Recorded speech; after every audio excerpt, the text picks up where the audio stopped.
Someone is praying for us, and another person is doing the East African anthem.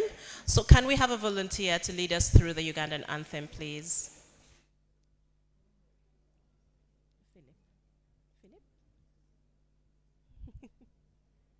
One person. Yes, you. Ah, you?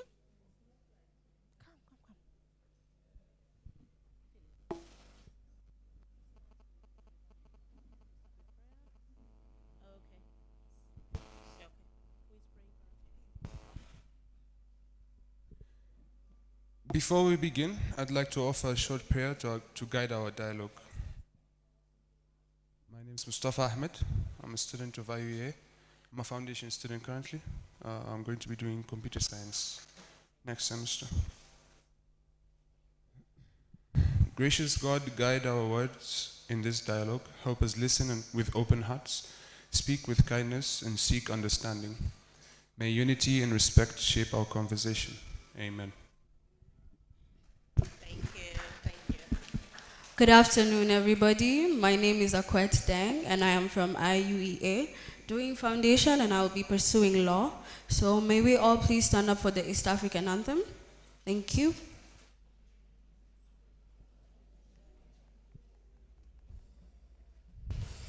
Okay, silence. Let's start.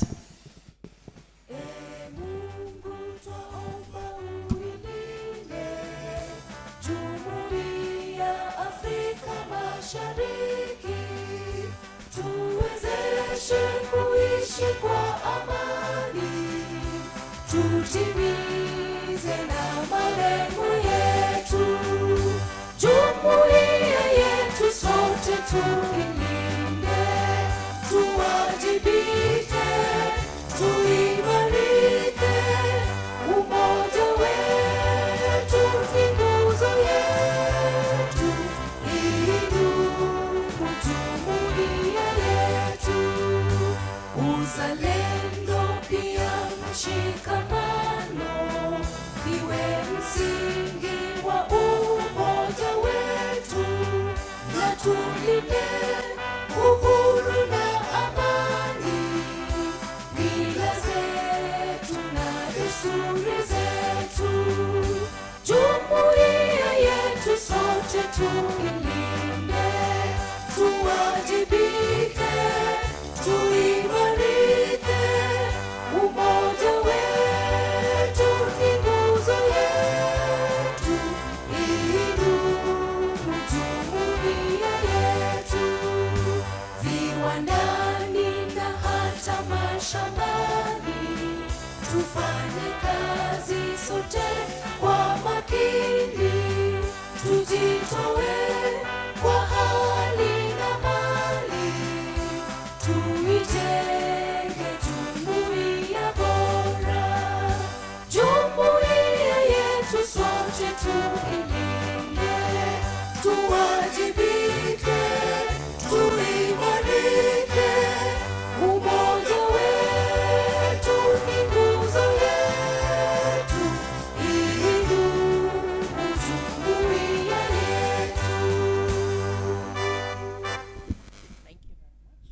Thank you.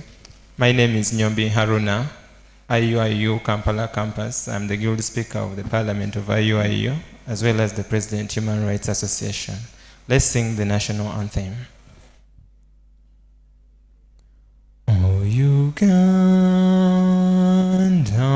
may God uphold thee. We lay our future in thy hand. United, free, for liberty, together we'll always stand. Thank you. Thank you very much. Can we give them a round of applause, please, for leading us through prayers, the Uganda national anthem, and the East African anthem. Thank you very much. I still see we have more of our guests coming in, other students from other universities. Without further ado, let's move. It's 3:16, we should have started earlier. May I invite the coordinator of IUEA to please come over and give us some introductory remarks of the Hope Initiative Club here at IUEA. Please come. Good afternoon, everyone. Good afternoon, everyone. Good afternoon. Are you? All right. My name is Yona Nebe Joan, and I'm a student at the International University of East Africa. Here, I'm doing our diploma in computer science. I'm very happy to have you today, and I'm the coordinator for the Hope Initiative of IUEA. So we've not had the Hope Initiative IUEA for years, but we are just starting. We are just starting today, actually. And if most of you normally watch the Civic Space TV inter-university debates, last week I was also hosted, meaning that we are trying to have our university on board, and we welcome you today. Thank you for coming. Thank you very much, and we are happy that you're hosting us. I don't know if we have the Dean of Students here of IUEA. Okay, you are? Okay, but there's a representative. Thank you very much. So we shall have remarks from the host institution, IUEA, and we'll have a representative of the Dean of Students. You're welcome, sir.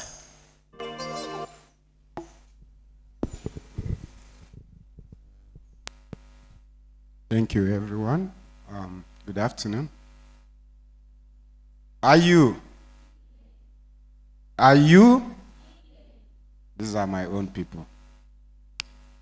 I want to use this opportunity to welcome you to the International University of East Africa, IUEA. My name is Solomon Ibrahim Musa.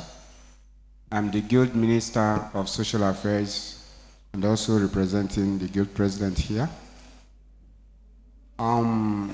At the same time, the Dean of Students. She has asked me, she's unavailable, but she has asked me to represent her in this occasion.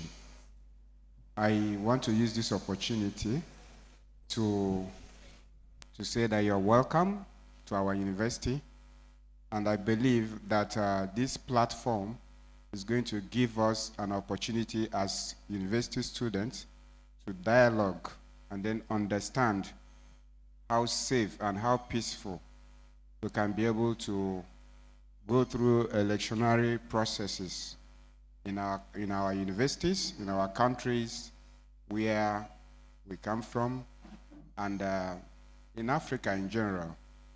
So I believe this initiative, that Hope initiative is bringing to university, is an opportunity for us to interact and understand these processes for a better society. So thank you very much, and you're welcome to IUEA. Thank you. So before you leave, may you do the honors and kindly invite Dr. Sarah Birete, the Executive Director of the Center for Constitutional Governance, to come and give us her welcome remarks.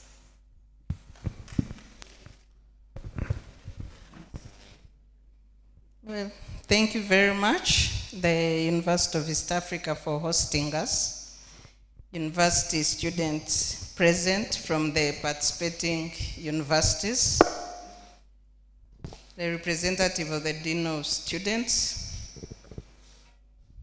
our facilitator for the day is Worship Abubeka Matanda, my colleagues from CCG and the Civic Space TV, distinguished ladies and gentlemen. We are glad to be here, and I'm glad to see some of the students we had at the launch of the University Engagement Program Season 4. We have been running a University Students Program for the last 12 years, and we have a lot of alumni in the field, including one of our guest speakers, who is one of our proud alumni for the program on mentorship on governance for university students. Today's topic is about elections, the role of the youth in the quest for free and fair elections. Uganda's demographics, according to the preliminary results of the 2024 housing population census, 71.3% of Ugandans are aged 30 years and below.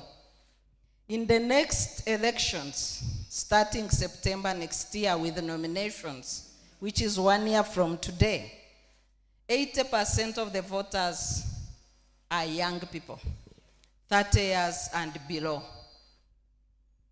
The youth are the only single demographic group in Uganda that can determine who the president of the country should be without any other group voting or consulting with you.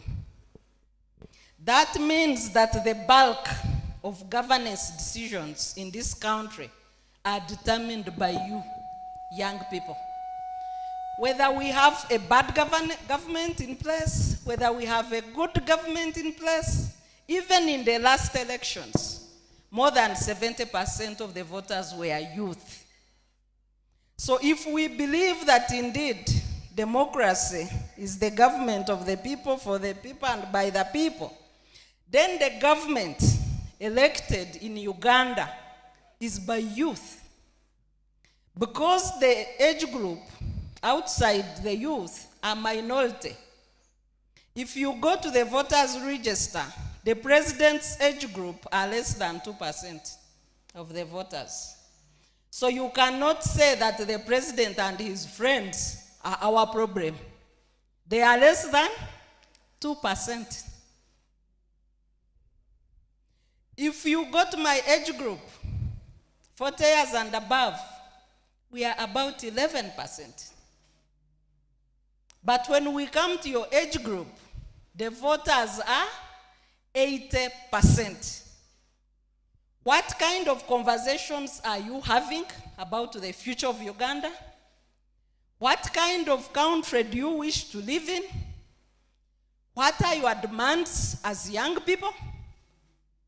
Are you following trends of governance in this country? Or we are busy enjoying our chips and chicken? And if are you a registered voter? And if you are to vote, what are the determinants of how you will cast your vote? We have a challenge of campaign financing in Uganda, where the citizens who are not as privileged as you to access education wait for the highest bidder to throw peanuts or crumbs from the table at them.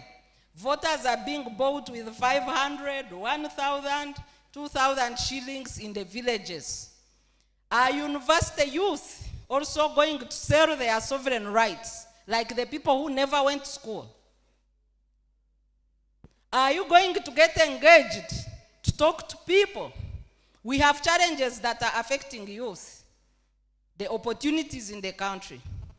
Many of you, as you study, and as your parents struggle to see you through school and guidelines, they are looking at the end of their obligation regarding your education.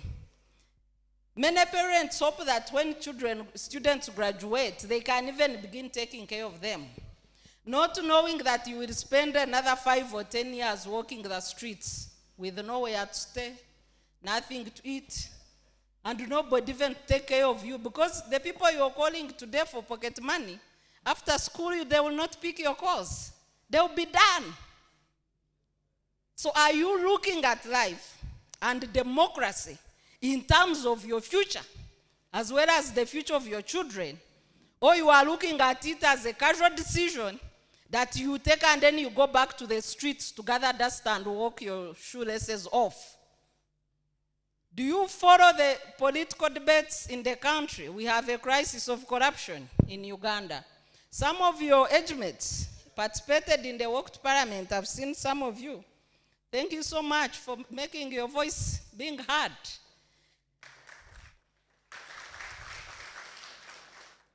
But are the other youth bothered with the pathetic state of corruption in Uganda.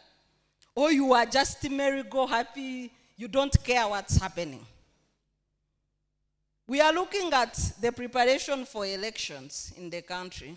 Many of your age mates, you see them suffering in the Middle East looking for jobs. When we are born in countries in Africa that are more endowed with natural resources, but because the leadership do not take care of the people the way they should to exploit resources for the benefit of the people, I'm sure you even see your age mates who drown in the Mediterranean looking for greener pastures. Yet the grass is green where it's watered. It's not just green on the other side. Can you call out your leaders to water the grass where you are, other than drowning in the Mediterranean or dying of harassment in the Middle East, like your age mates? What conversations are you having about your own future and the future of your country? And what will inform the way you participate and vote in the elections? In the last 3 elections, we have been having low voter turnouts because young people are not bothered by the governance questions in the country. In 2011, we had 59% voter turnout. 2016, about 62.5. 2021, 57%. In each election, more than 8 million registered voters do not turn out to vote. And the majority of these are educated youth. The rural youth go and vote, although they are not informed. They go and vote. They are not as exposed as you. They sell their vote. They are misused. They are abused. They are fighting to guard the elections of a few people who buy them off, and I'm sure you know what I'm talking about. You, the people who have access to the highest level of education that every citizen has, no needs, you keep away from the ballot. Not knowing that the ballot determines your day-to-day lives, determines your future, and will determine the future of your children. This is the debate that we are here to have today. These are mere welcome remarks, and as I told you, my age is far away from yours. I'm a mere observer. I wish to welcome you all, and I'm here to enjoy your debate. Thank you very much.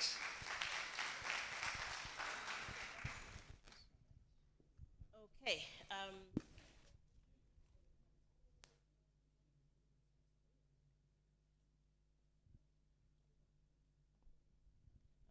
Thank you very much, Dr. Sarah Birete. Has she fired you up enough? Are you thinking? Are light bulbs going off in your minds? You're doing this. That's very good. So, how has she tickled you? Do you have 1 or 2 questions? Let's just hear from 1 or 2 people what you want to say, or if you have any questions for Dr. Sarah. Philip, I can see 1, 2 hands over there. Let's just make it quick and brief, please.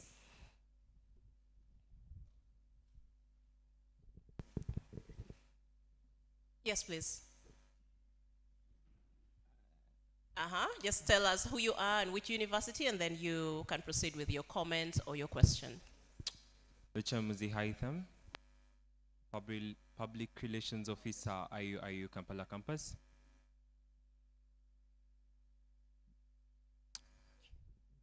My concern, as she's from presenting, is that you are right. Educated people are literally stepping away from the ballot because they are not seeing the value of their vote. I'll give you a live instance. In the former elections, a person I know did not go to vote because she thought that it's going to be violent, and at the end of the day, she might lose her life, yet she has to take care of her kids. So she found no value of putting her life on the line, yet even if she does the voting, it is misused, it is corrupted, and it does not serve the actual purpose. So you're right, educated people are actually stepping away from the ballot because they are afraid that their vote is not being valued. Thank you. Thank you. Let's hear from Thank the you. gentleman over there. There's Where? a hand Here? over there, yeah. Okay. Yeah, thank you very much. Mbabaz Nelson, my name's from IU Kampala campus. If I can build on from the point my brother was making, I can see a lion crying in the cage. When Madam was presenting, he said that youth makes 70% of the total voters.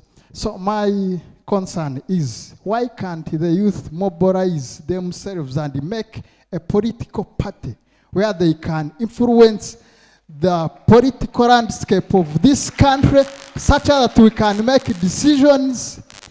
But remember, you must be a person of substance. You must make sure that you have honesty, which is lacking in this country. Dear brothers, it's high time we open our eyes. I can see the word there, hope. There is hope even in the face of uncertainty. I know the bullets will be flying, but we have to come up and raise our voice. It is our constitutional right, and we can only exercise our right by voting, by involving in the election processes. You must make sure that you are in the register, and you also know that you have to come out and make your voice be heard through elections. Thank you. God bless you. Thank you so much. Judith, please, can we have a lady? Just one lady. Thank you. There's one here. Assalamu alaikum wa rahmatullahi wa barakatuh. Good afternoon, everyone.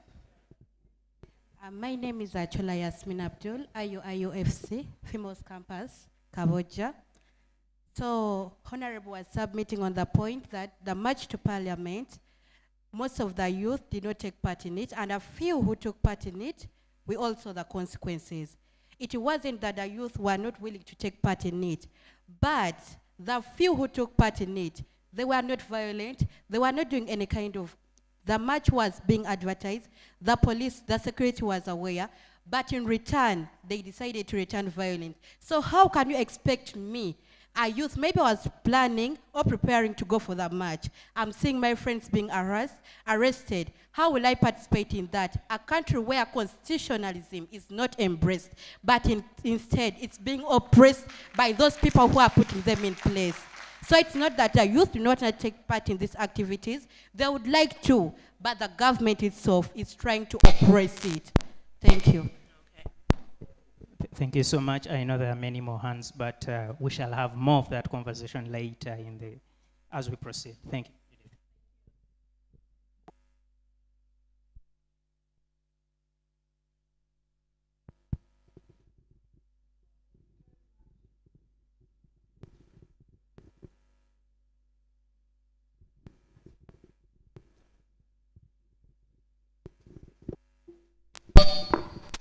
Sorry, thank you very much for those curtain raiser questions.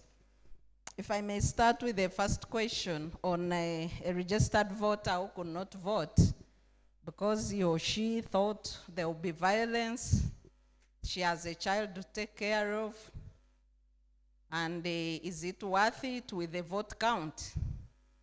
Yeah, such views are what leads to apathy in our voter exercises. But you need to ask yourself, what is sovereignty? What defines a citizen? The most important sovereign right any citizen of the world enjoys is to determine who should govern them. That's the most important fundamental right of a citizen. So when you sit down and say, there will be violence, I have a child, I'm sure some of you see us talking on TV and you're like, will this one go home? I have children. I have children, I have a family. I have teenage children. Nobody's on a suicide mission. No. But we have a battle for the soul of the nation called Uganda. And it's up to you to decide whether to be a spectator, whether to take action and save your country, or whether to stay where you are, lament, suffer, and die. Because the effects of bad governance will reach wherever you are, whether you think you are comfortable or not. If there is increasing cost of living, I'm sure most of you know how your guardians suffer to pay fees at the beginning of the term. You know what your siblings go through.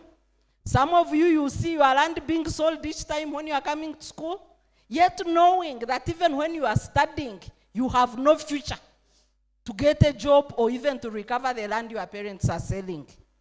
So are you safe where you are? Isn't that economic violence and turmoil? So why don't you take part? The people who went for the demonstration, yes, were arrested. Did they die? Did anybody die? No. Rights are not delivered on a silver platter. I'm sure most of you have studied history. Is there any country that is stable today where citizens did not fight for their rights? Is it there? Does it exist? So you think a good country will find you in your bedroom where you are doing nothing? That is dreaming. You need to know that today as we talk, and I'm sure many of you on social media have been watching the campaign in the Uganda Law Society. The campaign to say that people are saving the soul of the nation. Those are comfortable lawyers in practice. Largely comfortable. But you see what is going on. And you think you are safer where you are going without a fight? We are not saying you need to fight with violence, but you need to fight with action. And good and informed action. Are we together? We are not talking like the people who went to the bush. Of course, what they did was wrong and treasonable. But you can see how they are taking the whole country in the bush where they went. Your fight is you must appear where you are expected and do the right thing. That is what is required of you. Nobody saying you should throw stones or beat them. No. There is an election going on. Make sure you are on the voter register. There are campaigns going on. Offer yourself. Somebody has said, why can't the youth mobilize? Where to go? Mobilize. Make demands. Say these are our demands. If you want support from the youth, our demands are ABC for us to support you. Go and campaign for your candidates. Go and protect the vote. Candidates struggle to find educated people to protect their vote. You have surrendered this job to an educated youth who are not cowards like you. Have they died? Don't you see them there protecting votes? Have they died? So why are you cowards? Does education make you cowards? Or education should make you better active citizens? So the question we need to ask, among others, is, does your education make you a coward as a citizen? Or it should empower you to be an active citizen that should even guide other youth who have no opportunity to be in university like some of you? That's the challenge I'm posing to you. Thank you very much.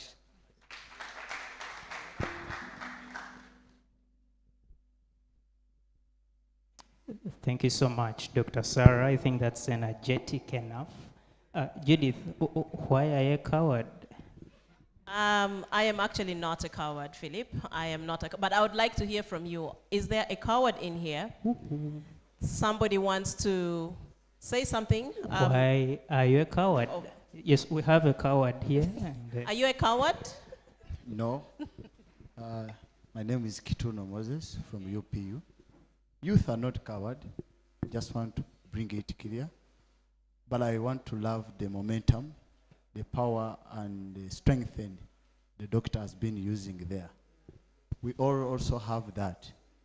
But the challenge is one. The most of the people who are in power, they have influence, they have turned politics in terms of monetary. And you might find that youth, they may not sustain standing out fighting for their rights, because most of the things have turned into terms of money. And most of, when you look at them, look about the economy, things has gone on well. And whatever you come out, they will make sure that at least you land bankrupt so that you cannot come out. And most of the things it's being facilitated with money. Look about even the function that we have made. This is money. Therefore, the youth, I may not say that they are coward. They are very strong. They are ready. When I was still young, they told us that we are the leaders of tomorrow. Even today, those ones who used to say so, they are still in power.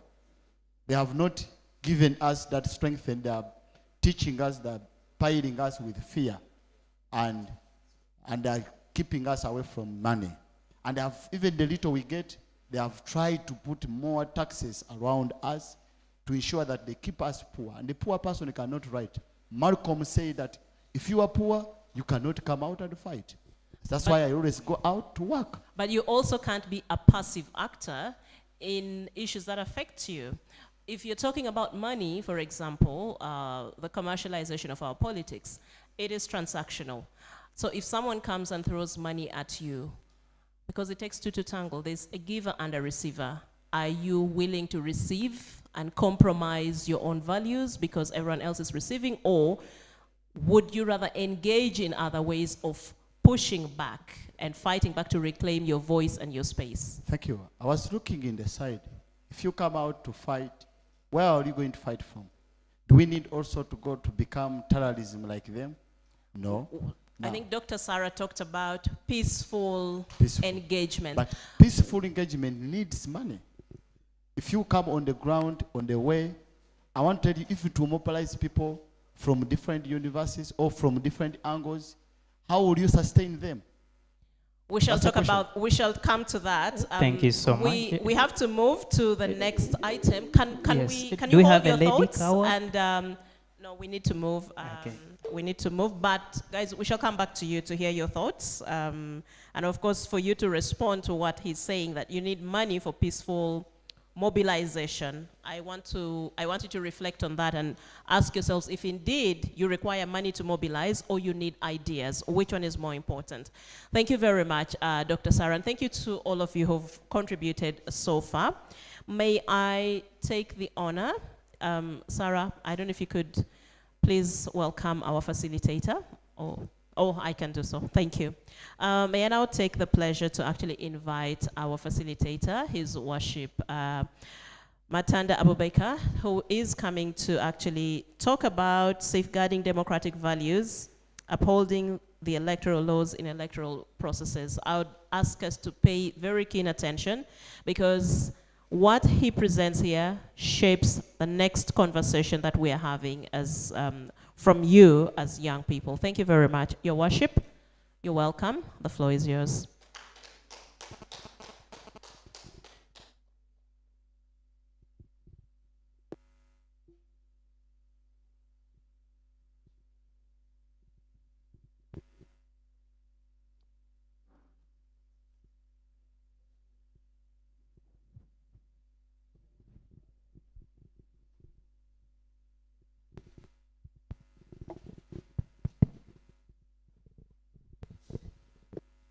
Thank you very much, moderator.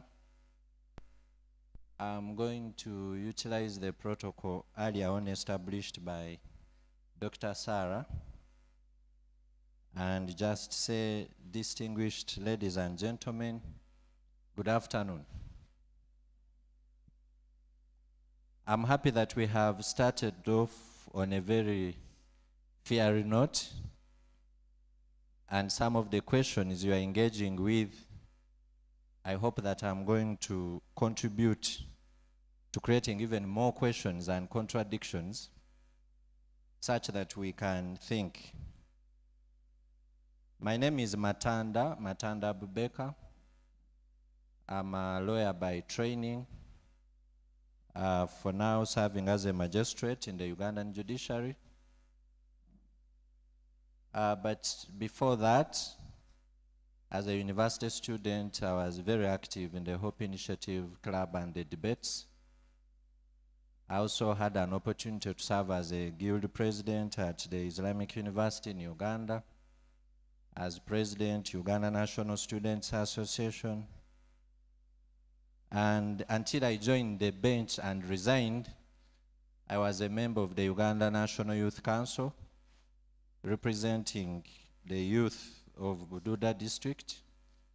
And so I actually participated in the last election, from the village to the parish to the sub-county to the district and to the national level. I used some of my time to teach the law at the Islamic University in Uganda. And so today, I've been given the unenviable task of setting the pace for the discussion this afternoon. And as I do that, I'm going to approach it as a former student and youth leader, as a legal scholar, maybe a little bit as a judicial officer, but that's not so much. But most importantly, as a holder of the most important office in our land. Guess what that office is? It is the office of the citizen. That is the most important office in our midst. And so the topic we are engaging with this afternoon is basically the role of youth in promoting peaceful and democratic elections in Uganda. And even when we are having this discussion in the afternoon, I will invite you to do all you can to try and lend me your ears and mine such that we can engage with this conversation. By the end of this discussion, I hope to have answered the following 5 questions. Or if I have not, I hope to have disturbed your mind enough for you to reflect on them and maybe find answers. The first being, what is the meaning and philosophical foundation of and or for an election or elections? When we talk of an election or elections, what do we mean? And what is the philosophical foundation for an election? Why should we have elections?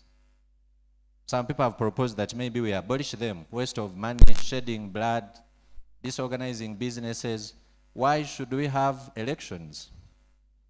The second question is, when we talk about peaceful and democratic, and for the case of our Constitution of 1995, free and fair, what does that mean?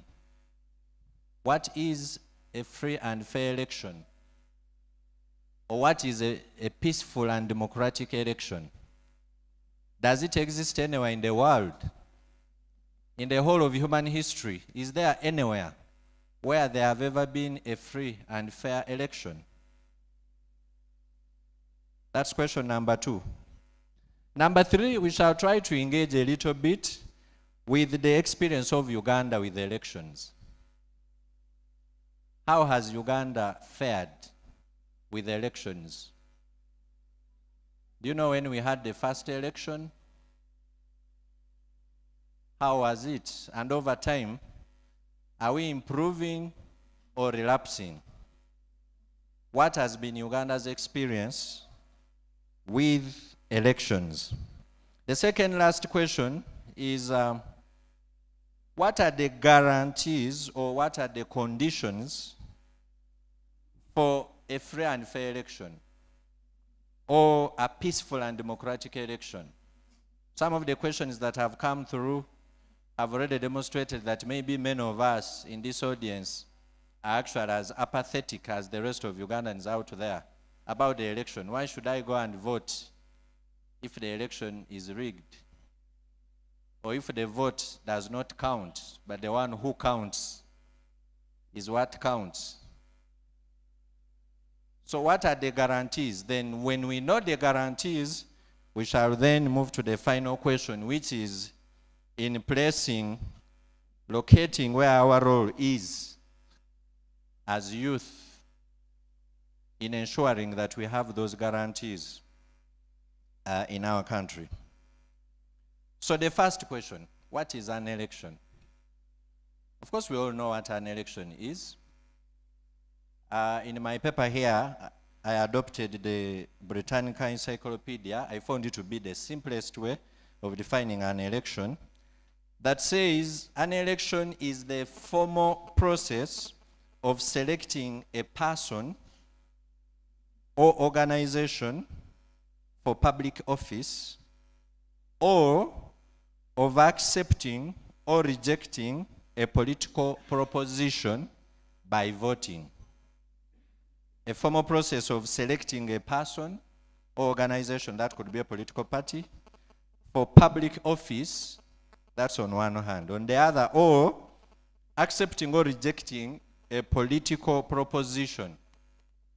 But how? Through voting. So simply put, when we talk of an election, we are either talking about the voting of people, organizations into public office, or making a choice on a political proposition or idea, which we usually call a referendum.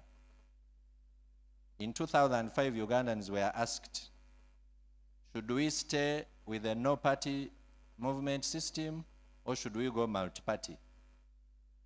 And there was an election, a referendum, and you know what? They voted. The same question had been posed to them in 2000, and the result posted was the reverse. What happened between 2000 and 2005, maybe we shall engage with. So when we talk of an election, having defined it as such, do we have elections in Uganda? Please engage with me. I'm happy to take chorus answers. By the definition we have had, do we have elections in Uganda? You're so meek. Just shout it. Don't put up your hand. I'm happy with the though it's not what I usually have in court, but for today, I'm happy with the chorus answers. Do we have elections in Uganda? By the definition we have had, we have elections. Okay. Now, I'm going to go back to try and trace the philosophy behind an election. There is something called the state of nature. State of nature. State of nature. I find this idea engaged with some of the earliest philosophers like Thomas Hobbes, is an English philosopher, John Locke, another English philosopher, and a more popular French philosopher, Rousseau. They play with this idea of a state of nature where we ask the question, what if there was no government? How would we be as human beings? And there was a time when there were no governments. So how were we? What many scholars agree on is that we are in a state of nature, which is just as the other animals live, where you're free. You're born free, no limitation. You can do anything. You can abstain from doing anything. The only thing that can limit you is another one who also wants to do what they want to do. Now, in that state of nature, usually it is jungle law. Just as you see for some of the animals, even those that we have domesticated, when you put them together, they fight, and the one that wins the fight by violence carries the day. If it's a cock, it takes all the hens. So in a state of nature, it is anarchy. It is survival for the fittest. It is the strongest who carries the day. As human beings, we thought that that's not the best way to live. And we decided that rather than live in that free state of nature, that we are willing, as citizens, to release some of our power, our freedom to do whatever we choose. If I want to walk around naked, so be it. We thought that we are willing to release some of our power to a structure that we call government, to visit some restrictions on our freedom. And we also allowed to release some of our property, Some of you have been talking about taxes. To that structure, because what is mine should be mine. The very first time I received my first salary at the Islamic University in Uganda as a lecturer, I suffered a nervous shock. I was expecting 1,650,000 was credited to my account. I'd already set my very good budget. I knew there was a problem. I walked to accounts protesting and banging the table, wondering what had happened to my money. The accounts people, one of them just smiled and said, "Counsel, but you are the lawyers. These are statutory deductions." But yes, we have deducted pay as you earn, there's NSSF. Oh, okay. I woke up. So, but we allowed as citizens that we are going to release some of our property to this structure called the government. And in exchange, what do we want from the government? We want the government to help us do the things that we cannot do individually. We want the government to protect our life because there are very many threats in the jungle. We want the government to help us protect our property such that it's not grabbed by those who are stronger than us. And we also want the government to do the things that we cannot, the services we cannot avail to ourselves as individuals. I may not be able to construct my own roads, have my own water systems, generate my own electricity. So we need a superstructure that has capacity to do that. So the government gives us that, and in exchange, we release some of our rights and some of our property. Now, it is at that point that an election is born. Because the philosophers I mentioned earlier have actually described this as a social contract. That between a citizen and the government, there is a contract. And a contract, I wouldn't want to bore you with the law of contract. I know some of you are law students. But basically, in a contract, there are obligations, there are rights and obligations. Usually the obligations of one are the rights of the other. You have an obligation to pay a border rider who has carried you around. They also have an obligation to deliver you. So you exchange value. So in a contract, we have an informed agreement, or consent if you will, of two or more parties agreeing. This is what is going to happen. So usually there is an agreement. Usually there is exchange of value, this for that. So there are obligations and there are rights. So between a citizen and the government, there are obligations and rights. We are likening it to a contract, and we are calling it a social contract. So I'm the citizen, this is the government, I have my obligations, the government also has its obligations. And our written agreement for many countries is the constitution. So the constitution will define our relationship. Who has what power, who has what right, who has what obligation. So just like an ordinary contract, there has to be consent. And so in our design, in our constitution, we designed it in a way that regularly the government has to come back to me, the citizen, to account on how far they have delivered on a mandate that I already stated, which is in the constitution. And for me to make a choice as to either add them a mandate or fire them and hire another individual, another group. Now, at this point is where we get problems.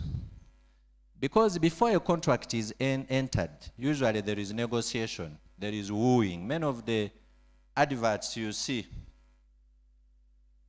there's a process of negotiation. I'm trying to look at the information IUEA gives the public. But usually before a contract is entered, there is wooing, if you like. You convince me that at this university we have good facilities, we offer the best education in the region. Once you're here, there are these values, there's this network. and then you're wooing me to pull out my money pay and join you. So likewise, even for government, elections are the tool that a citizen has where the leaders come to you, to woo you, to say if you elect us, first this is going to be our approach to education. This will be our approach to health. This is how we shall deal with taxes. And so if you're convinced, and then another group will also do the same, or another individual will do the same. And then the power should be with you to say, no, I think I buy this manifesto, this idea. So, in that process, just like any other contract, the law students, the lawyers will tell you that a contract cannot be legal if at all is shown that the agreement is procured by coercion. If you put a pistol on my head and say you have to buy this microphone, and then I buy it, you cannot argue that. But he bought it, he paid willingly. He pulled out the money himself and paid. We have it on camera. Because you've used the violence, you've used the coercion. A contract cannot be valid if there is trickery. You have misrepresented the facts to make it seem like something is A, whereas not. A contract cannot be valid if it is illegal, and there are things that determine which one is illegal.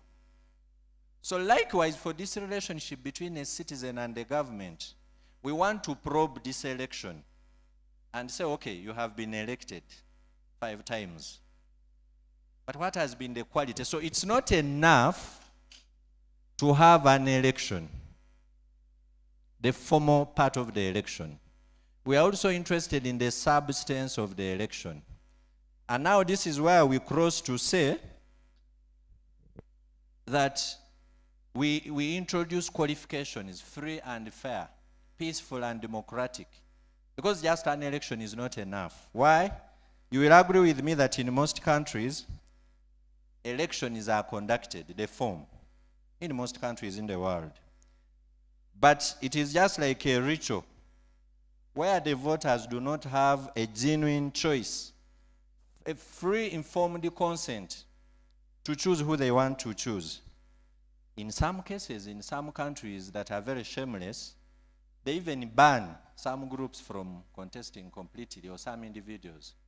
Some that are less shameless may allow you, but tie your hands and legs, and then say, let's run. It is open, let's run. Now that's where we introduce the qualification of how should the election look like. And if you have not noticed, I'm already transitioning now to the second question, which is, what do we mean when we talk of a peaceful and democratic election, or when we talk of a free and fair election? I want to believe that if you're here, you already have a copy of the Constitution, because I trust that the Center for Constitutional Governance has prepared you as such. So I want us to go to that Constitution of ours, which is our contract for the case of Uganda. And we're only going to read Article 1. What does Article 1 say? Many people will say power belongs to the people. No, that's not what Article 1 says. It says a lot more than that. Article 1 of our Constitution. And because it is very important, we are going to read it verbatim. Who wants to help me? Yes, you're welcome. Move fast, our time is fast running. I will hold it for you.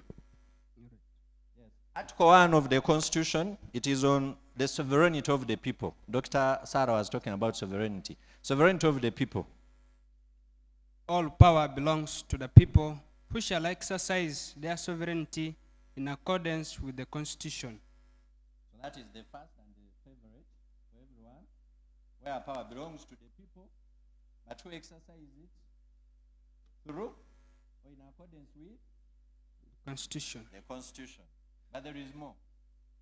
So, without limiting the effect of Clause 1 of this article, all authority in the state emanates from the people of Uganda, and the people shall be governed through their will and consent.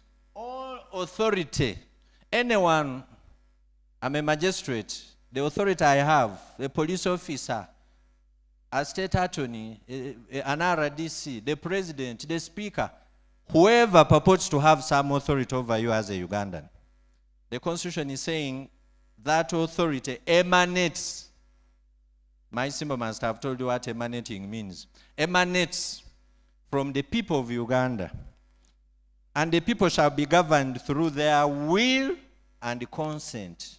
Underline that. Will and consent. How do we get to know the will and consent of the people in a country like Uganda? Through an election. Stupid.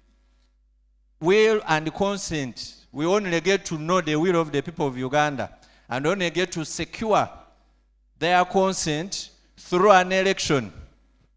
Next.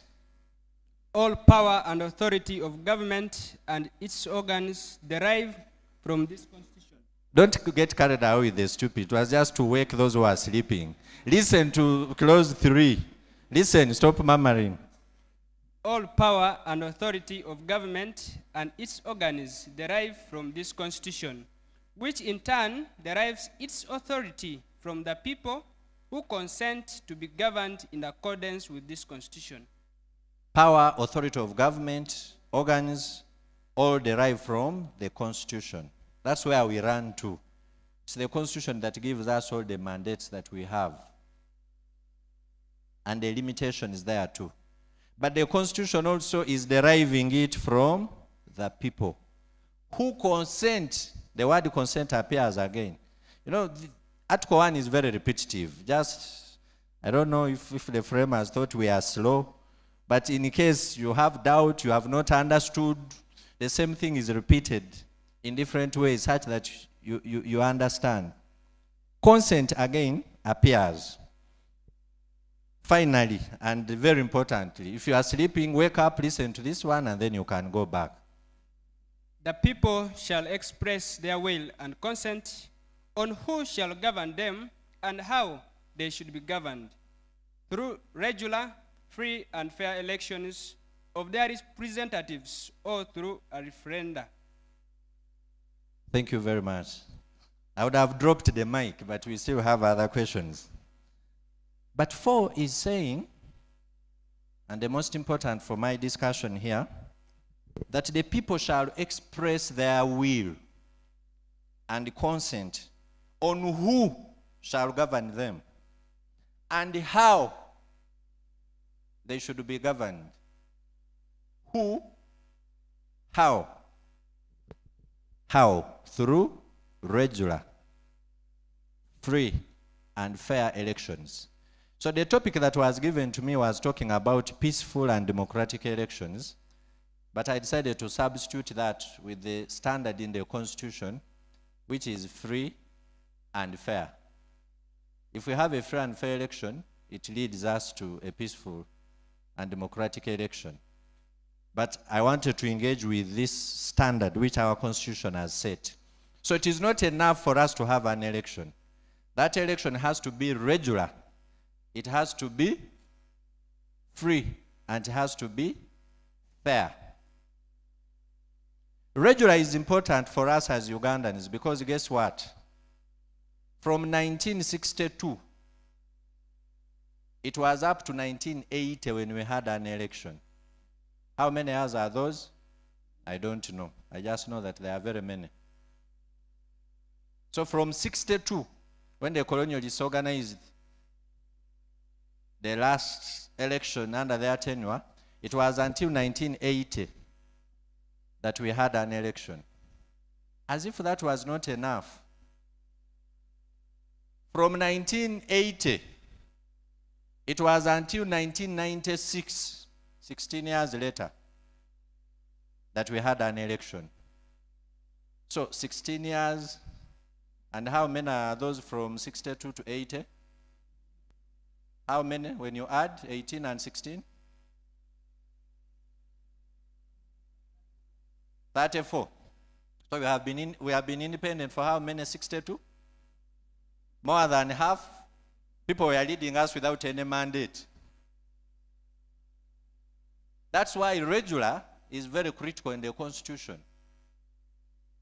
Because in our history, we have seen that sometimes our leaders get the appetite to govern us without coming back to woo us, to account, and to explain, such that we determine who is governing us and how we are being governed. Now, as we engage with the next question, which is what amounts to a free and fair election? Because I've seen some people who, I actually saw some leaders, I was shocked in 2021. I saw a national leader on TV saying that the Constitution says the election will be fair, not excellent. Can you imagine? The word fair, the simple English with what is a pronoun, a verb, proverb. The word fair used here in the Constitution is not the fair of awarding you how you have scored. As a teacher, we score good, fair, fairly good, excellent. No. The fairness here is just the value. So that means before we get confused, we have to define what a free and fair election means in our context. And there are many places where you can find that definition. But this is the part where I sought the guidance of courts, because the judiciary has the duty to interpret the Constitution.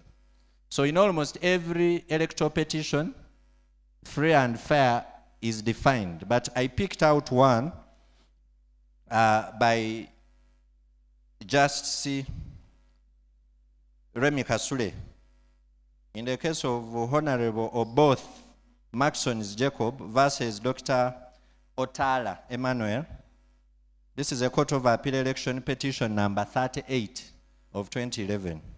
This is what Justice Remy Kasule, retired as he then was, had to say in defining what we mean, what the Constitution means when we talk of a free and fair election. Accordingly, a free and fair election process must have the first yardstick, sufficient time given for all the stages of the election. Sufficient time given to all stages of the election. As an inactive member of the Uganda Law Society, yesterday our society was fidgeting to update the register. The election is tomorrow. Updating the register, I don't know if it's still happening to today. That already creates a problem. There should be sufficient time to think that the election is the day when you go and cast the vote. This is why the Electoral Commission is there full time. They are not idle, they are never idle, because there are different stages. And all those stages must have sufficient time for the election to be free and fair. But we go on. Candidates must have a right to run for the election. In other words, candidates' right to stand for an election must be ensured. Every candidate's right to run in the election must be ensured. We are setting the yardstick. Later on, we are going to look at, do a checklist of our country as to whether. So every candidate is right to stand. When you say that for me to run as a youth member of parliament, I have to pay 3 million Uganda shillings as nomination fee. Is my right to run and offer leadership safeguarded? Maybe yes, maybe no. As is their right to register and vote for a candidate of their choice. Some members of the Uganda Law Society are saying, my name is not on the register. I'm enrolled, I'm subscribed. The right to vote for the citizen must be safeguarded. We are still going on. No one should have an unfair advantage over others. No candidate should have an unfair advantage over others. And we have had this discussion here in the country. When you're running against an incumbent, when His Excellency comes for a campaign, are we dealing with the candidate who is running for the seat or with the sitting president? Because the sitting president has some privileges that may make the ground difficult to be leveled. So just look at the candidates, ask yourself, is there one that is having an unfair advantage over the other? Then that is not a free and fair election. No intimidation, bribery, violence, coercion, or anything that takes away the free will of the people. When we park an army truck or police truck at a polling station and we tell the locals, you see that thing, it has some technology, it's able to see whom you have voted. Exercise your choice wisely. Coercion, intimidation, violence. You will assess for yourselves the elections where you have participated or where you're going to participate, and you answer that question. The ballot must be secret. We want transparency, which is the next qualification. But at the same time, for the case of the ballot, it has to be secret. Do you record the people as they are voting? I've ever seen youth elections where ballots were being photographed for accountability. After that, if you go the other side and you get your payment, is that still an election? The ballot has to be secret. Now, when we decide to line up, or when we decide to put up our hands, I don't know, you can engage with this value. Is it still free and fair? We are watching you. Let's see where you're going to line. Who is voting? Is it the watcher or the watched or watchee? That word exists. The ballot has to be secret. The results must be announced in a timely manner. Processing the results. Cooking. Time. Time is very critical. The electorate must be made knowledgeable and sensitized. This is my favorite. And this is where our work here comes in. You see, for you to make a choice, if I'm going to buy a bar of soap, it's not enough for you to present to me one brand and say it's very good. It's important that I have information that this blue one works like this way. This white one works this way. This one weighs more than this. This one has a scent. This one, then I can choose. And in my view, I think this is the part where we fail as a people. Because the choice can only be as good as the civic competence of your average citizen. This is where the English say you cannot get leaders who are better than the society where they are coming from. Because the average citizen. So, for an election to be said to be free and fair, the electorate must be made knowledgeable and sensitized about their rights, about the choices you are offering. You are saying that you are going to offer free education and free health. Where are you going to get the money? Are you also saying you reduce the taxes?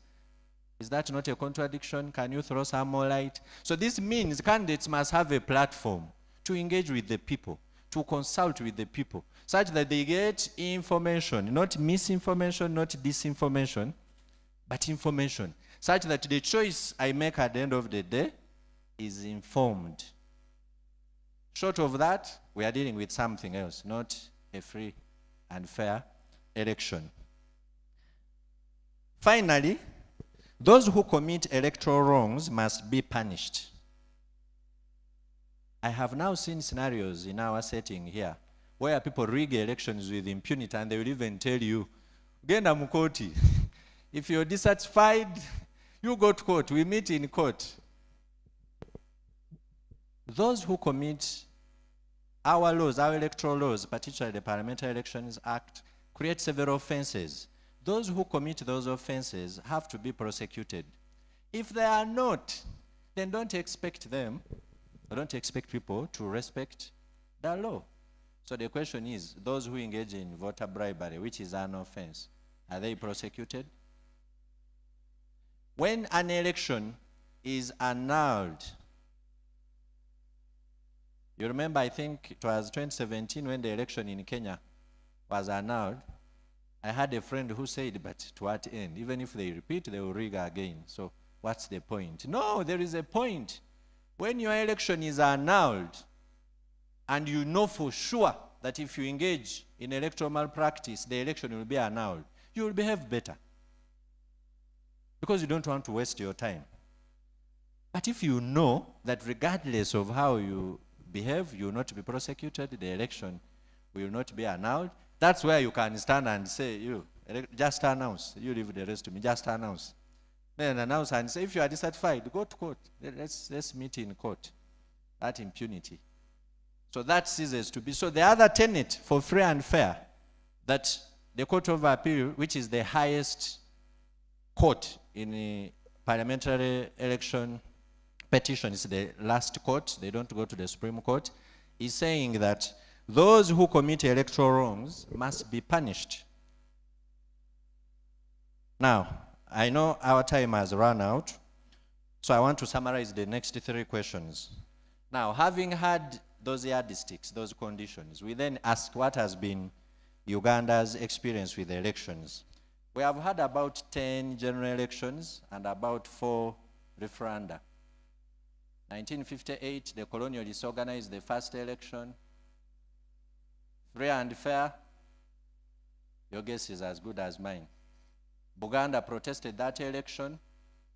It was an election for the Legislative Council. Buganda insisted that they want their Luchiko to elect the representatives. So they were asking for a dual system where the election in Buganda is different from elsewhere. The colonial government insisted, Buganda boycotted, so the rest went on, but that could not stand. So in 1961, no, the first one, there was no challenge. This challenge comes in 61. So in 1962, the election is repeated with the colonial government now allowing Uganda to do it their way, then organizing elections for the rest of the parts of Uganda. So we move, this is where Dr. Apollo Milton Obote forms an alliance with Kabaka Eka. They beat Ben Chiwanuka's DP and form a government. We had a referendum in 1964 for the lost counties. Do you want to go back to Bunyoro or you want to stay in Uganda? They voted to go back to Bunyoro. 1980, we had an election that was blamed for our current governors going to the bush, described as largely fraudulent, violent, and not legitimate. 96, 2001, 2005, 2000 we had a referendum on multipartyism, same as 2005. 2006 we had an election. 2001 and 2006, the Supreme Court had some opinions about those elections, especially at the presidential level. You look for them. Look for the case of Dr. Kiza Besigye in 2001 and 2006. 2011, 2016, 2021. Now, all of those elections, take some time and assess them against the safeguards that we have set. But in the interest of time, I'm going to highlight this last one, because I think if I look around, maybe all of us should have been conscious a bit about what was happening. The 2021 election, in which I participated in the youth structures.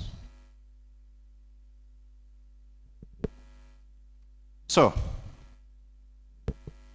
you can still give me those chorus answers. Was there sufficient time for all stages? Someone has said yes. This is the COVID election. Was there sufficient time for all stages? Did the candidates have the opportunity, did all candidates who wanted to run have the opportunity to do so? Katumba Oye?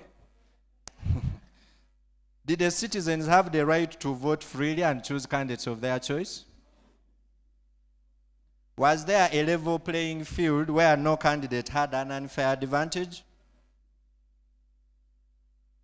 Was there intimidation, bribery, violence? Were the ballots secret?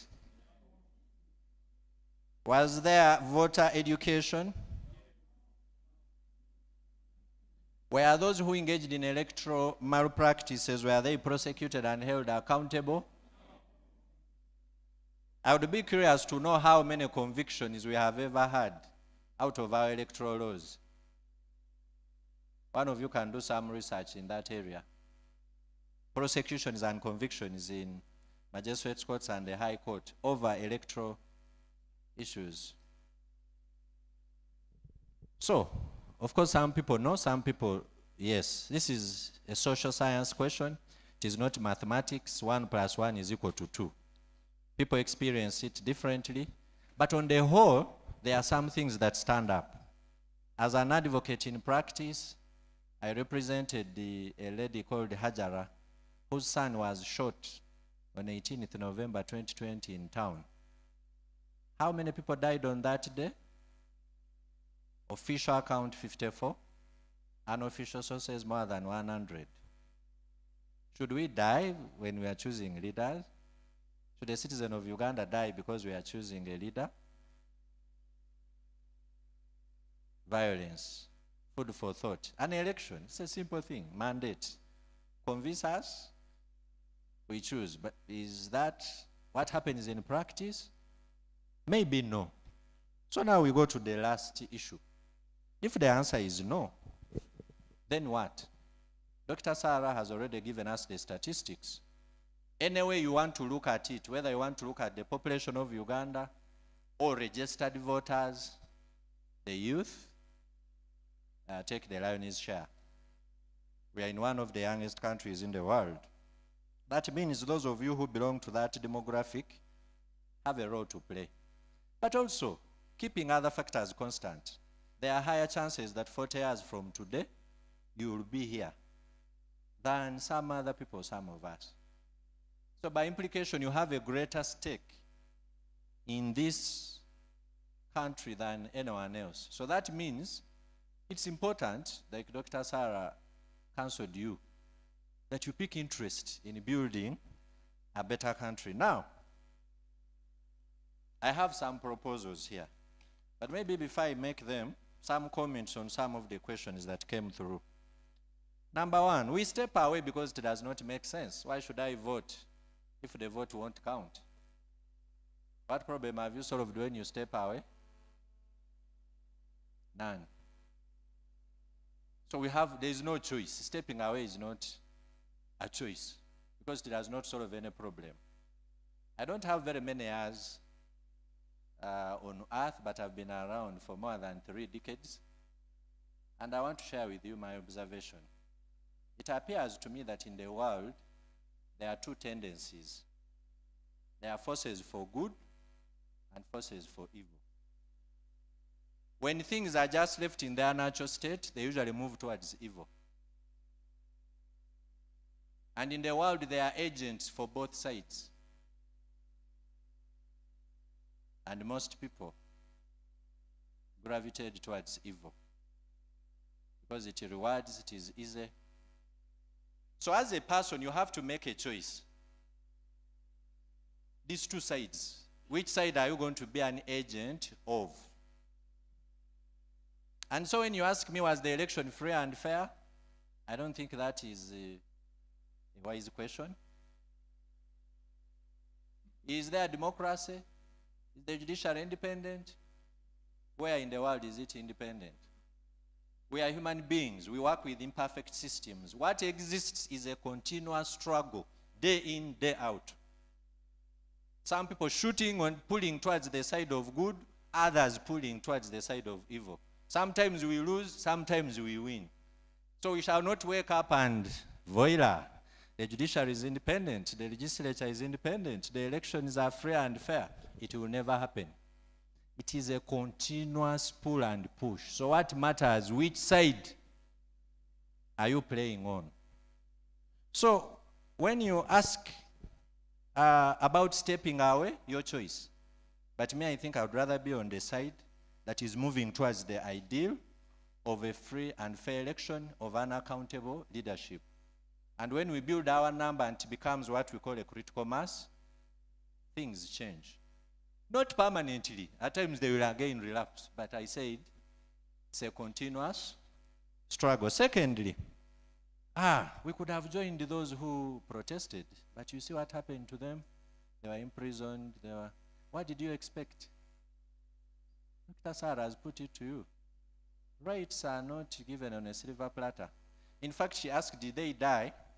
And I'm asking, even if they had died, actually people die for rights. Like you can die. My first son is Sankara, the second is Che Guevara, my daughter is Nzinga. Martin Luther is one of the greatest influences on my life. All those were killed before they made 40. So, this business is not, you are not going to, we are not going to be singing and dancing to freedom. No, it is brutal. It is tough. It is sacrifice. And sometimes you pay the ultimate price. It's a choice.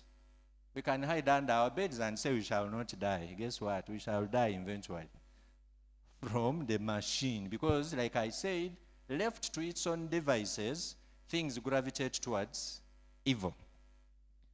So finally, about youth forming a political party, I whispered to Dr. Sar, I love the energy and excitement. I just think we need to think harder.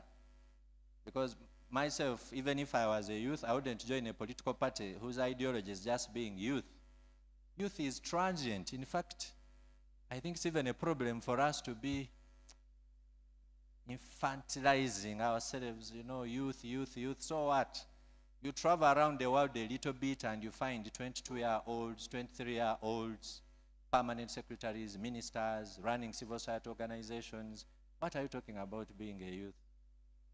I know colleagues who are in youth leadership at 35.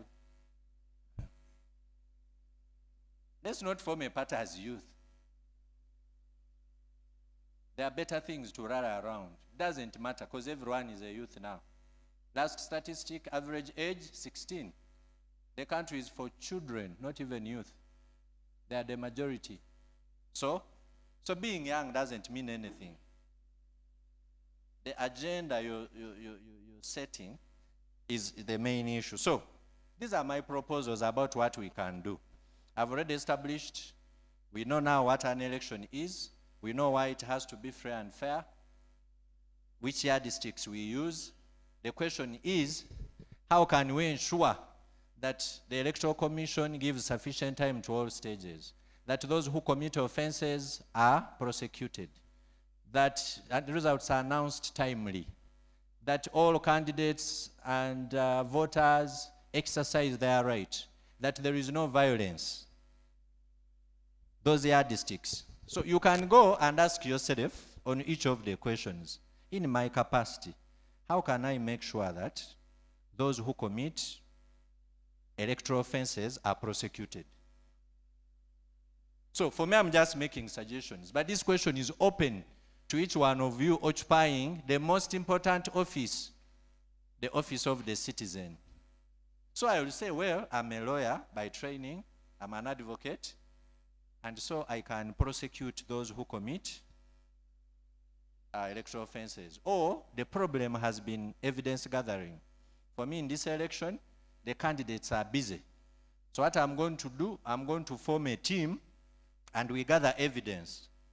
Video, audio, recordings, photographs of those who are engaging.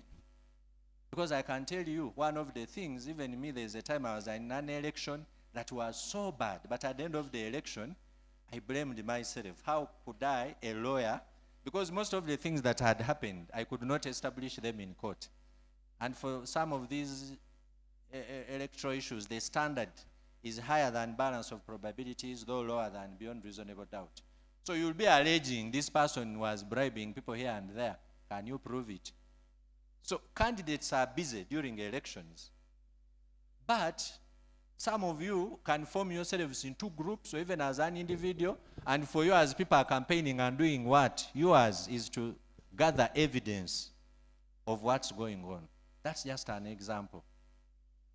So when you ask yourself that question on each of the points, you will have answers because you think, you're human beings, you're brilliant people.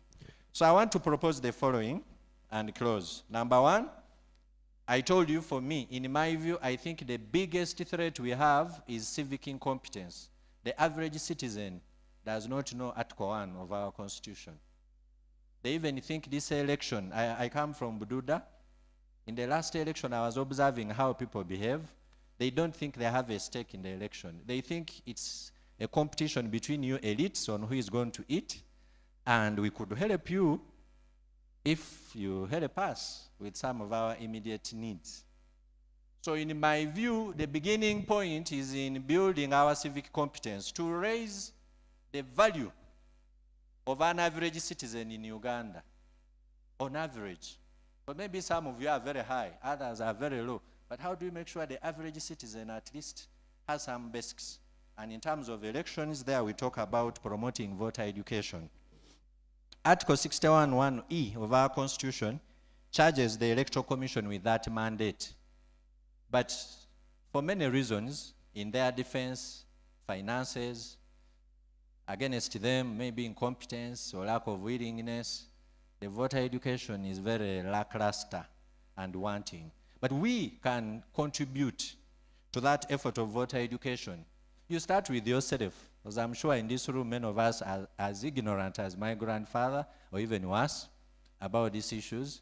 Then the people around you, whether it's in your family or your hostel or your class or your drinking club, we are not asking for too much. We are not asking you to inform every Ugandan or train every Ugandan, but you yourself and the people around you. We then, fortunately, now have tools. We are told we are living in the information age, which we are now living. But how can we live in the information age and be some of the most misinformed, disinformed, and uninformed people the world has ever seen? What a travesty. You can't be one of those. So we now have the opportunity of ICT. TikTok, recently I succumbed and joined TikTok, Facebook, Twitter. And one of the people who pulled me to TikTok is this young lady who runs an account called Zukuka. It is at Jukira. If you go to that account, you see she's discussing things that I won't say the word, but things which excite me, or which provoke you to think. Can you form an account? I saw her some time back trying to look for who is an LC1, who is an LC2, what do they do, what are they doing? The work is out there, cut out for you. So, promoting voter education starts with you, those around you, but can even be mass because of the tools of ICT that we have. Starting with yourself, upholding the law. As a judicial officer now, I'm not as vibrant as I used to be as a student or youth leader. Writing on Facebook, going where, banging tables. But one of the things I realize is that the beginning point is usually you yourself. As Mahatma Gandhi is alleged to have said, that be the change you want to see. So one of the ways we can make a contribution as youth is to refuse to be part of the problem. Refuse to be part of the problem. That alone would be a very big move. And we have described the problem.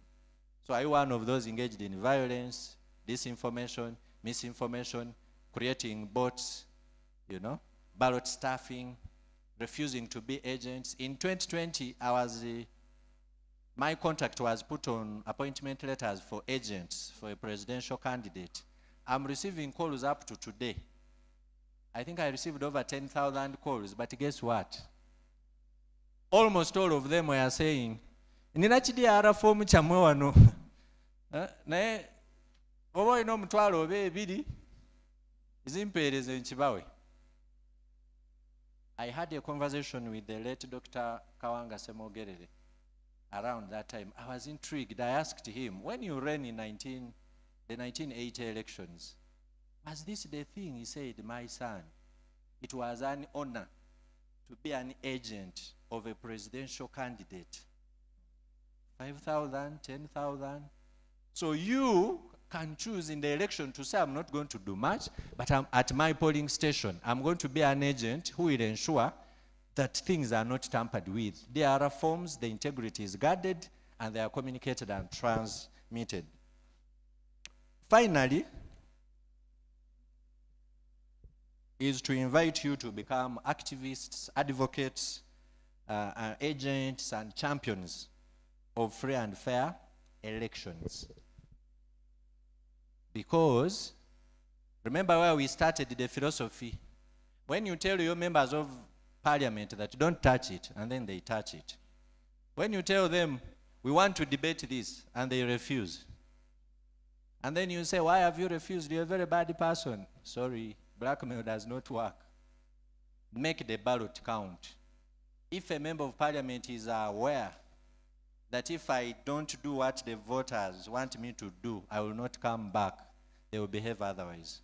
But if they are aware that really you have no control, you have no say on what they are doing, on whether or not they are in office, then they will not budge. So I'm inviting you to become advocates, activists, agents, for us to have a functional electoral regime that promotes free and fair elections, because there is no form of political accountability in the world that is better than an election for God and my country.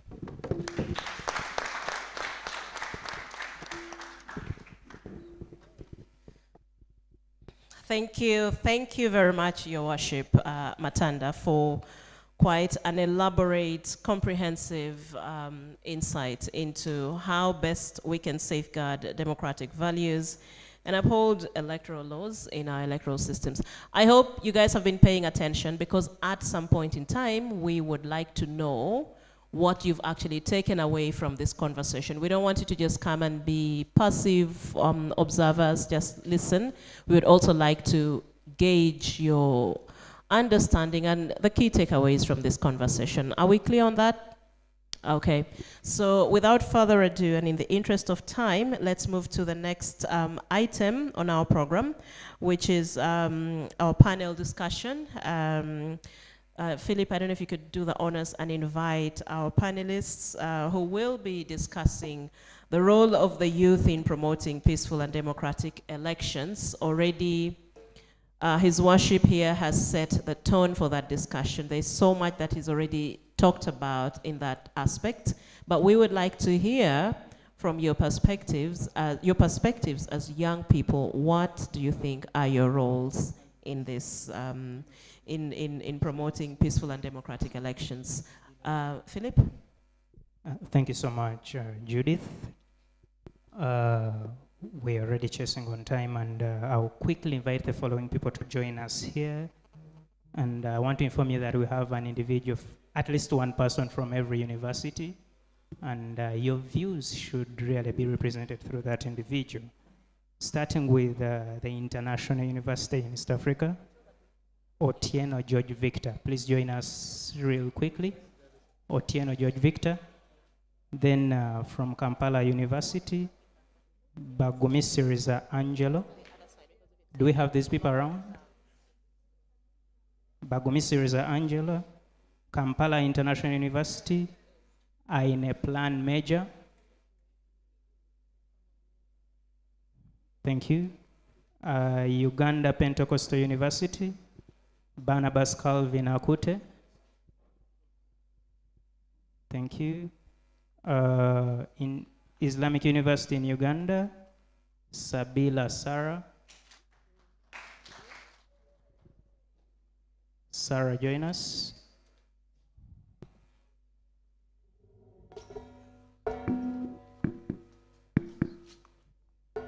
And Cavendish University, Apadet Esther.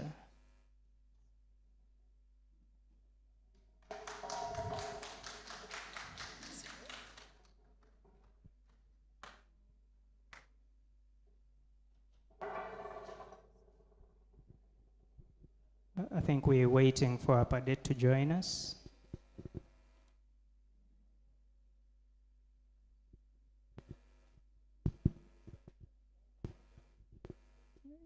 Did you send these people to represent you? Do they have your views? Certainly wait to hear from what Otieno George from IUA. Otieno, wave to the audience and they see you, they need to know you. Yes, Otieno George Victor from International University East Africa. He's the host panelist, so we give him a lot of respect. Bagumi Siriza, wave to the people. Yes, thank you so much. Aine Plan Major. Yes, thank you so much, Aine Plan. Barnabas Akute. Thank you so much. Sabila Sarah.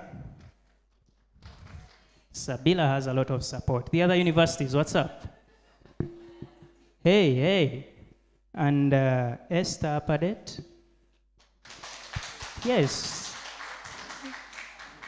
Well done, Cavendish. This panel here is going to take us through a topic that I'll read to you, the role of the youth in promoting peaceful and democratic elections. And I think from the presentation of His Worship Matanda and the earlier presentation from Dr. Sarah Birete, we have something to start from, and we carry on with the conversation. Judith, I hope... Thank you. Thank you very much. Thank you very much to our wonderful panelists. We look forward to actually hearing from you. But before we actually get there, how many of you follow Civic Space TV? How many of you have subscribed? So this event is being streamed live right now on YouTube. So please go online, go to YouTube, subscribe, check Civic Space. You'll actually be able to see what's happening and the conversations we're having here right now. So first of all, let's just start off on a lighter note.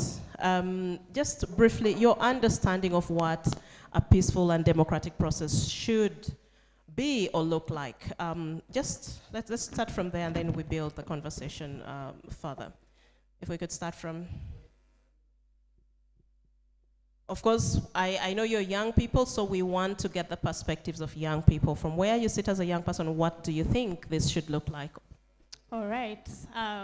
Good evening, everyone.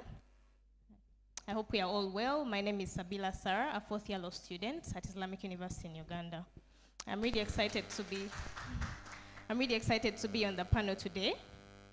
What perspective do I have in regards to peaceful elections or democratic elections? The question I would ask myself in my mind is, what is a democratic election? A democratic election, to my understanding, would be an election where the society or the youth or any person in, that is going to vote, are they going to be this kind of person that is going to participate actively in the election? Are they going to be this person that is going to cause commotion in the election? Are you going to cause violence or things of the sort in the election? And for me, a peaceful or democratic election would be where anyone has the right to exercise their human rights. Everyone has the right to exercise what they want to do. They are not intimidated or coerced to vote for what they want to, or what they actually do not want to vote. And for me, peaceful and democratic elections would be that kind of thing. You vote what you want to vote and how you want to vote it, and then you actually vote a person that is valuable, not a person that has money, not like the president says, vote anybody that's wearing yellow, whether it's a jerrycan or anybody else. You vote someone that you actually know is going to do something for the country. You vote someone that you know is going to come back to society for accountability or anything like that. And so for me, peaceful and democratic elections is that kind of thing. Thank you very much. Could we hear from the next panelist? Good evening to all of you. Acute Barnabas is my name. Stop pronouncing my name Akute. It is acute. Yeah. So my apologies. You're forgiven, sir. So, to me, a peaceful, democratic election, I take it to be that one, that every person is at liberty to choose whoever wishes to be his or her leader. Not only that, it is that every person, every vote you take during the time of elections, your vote is worth. Not only being worth, but it is open to the public. We are in the era whereby our votes shouldn't be just taken in the ballot papers in the Electoral Commission offices, but online. Every vote that is being taken is viewed by the whole nation. By doing that, I think we can have a peaceful and democratic elections in Uganda. Thank you. Thank you very much. I am by name Angelo Mark Bagumiseriza from Kampala University, and I'm based in the campus of Jinja. I'm humbled and happy to see us, the youth, confined in here or gathered together for changing the landscape of our political system. When I go back to the main issue as to why we are here in this engagement, a democratic and peaceful election, to my understanding, it goes much more on how we, the youth, whether elite or not elite, the old people or the young people, do we understand how we should choose our leader? What could we actually look at when we are looking at exercising our mandate? If we have all the opportunities, can we have a better platform to exercise it without intimidation than if we could have all the platforms available for us to do what we could do in its formal way of choice? We are good to go. Thank you. Thank you so much. All protocols observed. My name is Aine Pran Major from Kampala International University. Without wasting a minute, I'm going to tell what a peaceful and democratic election is all about. You know, one scholar, Professor Albert Daisy, propounded that for a country to get away with malgamania and dictatorial tendencies, power shall be removed from the hands of men and women and put at the position of the law. A peaceful and democratic election is that which follows the rule of the law. It begins with the Electoral Commission. Is the Electoral Commission independent? If it is independent, is it doing what the Constitution says? If it is doing what the Constitution says, then what about the people who are contesting? It is all about finding out what the reality is. If a country cannot have an independent electoral commission, it means dictatorship cannot get to the rid of vote. Then, if we get to the electoral process, it means the election must be publicized in time. As His Worship said, there would be no reason of telling us today about the election that is there tomorrow. Meaning we should be knowing on the schedule of the Electoral Commission. Something that we are confusing always here is about Article 71 of the multi-party dispensation, whereby a person who is in NRM thinks that whatever NRM is doing is right. A person who is a National Unity Platform thinks that whatever the president says is right. And we have failed to critique what is wrong, and we have followed suit because we take the handouts. So a peaceful and democratic election should get away with handouts. You should elect a person because of the potential to lead, not what he or she has given you. And when you also voting, you should make sure that there is secrecy. It must get out of coercion, manipulation, indoctrination. Why should a leader tell me that I'm the best leader? I should be able, as a citizen, to prove, according to what you've been doing, according to your past, and according to your speech, that indeed you're a great leader. And you know, the speech of the heart is always through our mouth. So if we cannot, we ourselves, do what we are supposed to do, then we cannot wait for the contestants to do it. I think a peaceful and democratic election rotates at the rule of law and duties of a citizen. What is your duty as a citizen? Unfortunately, few Ugandans know the duties of a citizen, and those who know them do not follow them. I think those who tell us they are patriotic are those who go to parliament, and then they tell us a nursery teacher should possess a degree and a lawmaker should be a senior 6 graduate. Then we should ask ourselves, the ones we send there, are they doing the right thing? Leaving alone the election now, we come to democracy. We have the laws, not that every law which is made in the parliament is right. We have those laws which are legally made, but they are sanctioned injustices. You cannot tell me that people are there suffering and you get 500 millions and you give them to commissioners.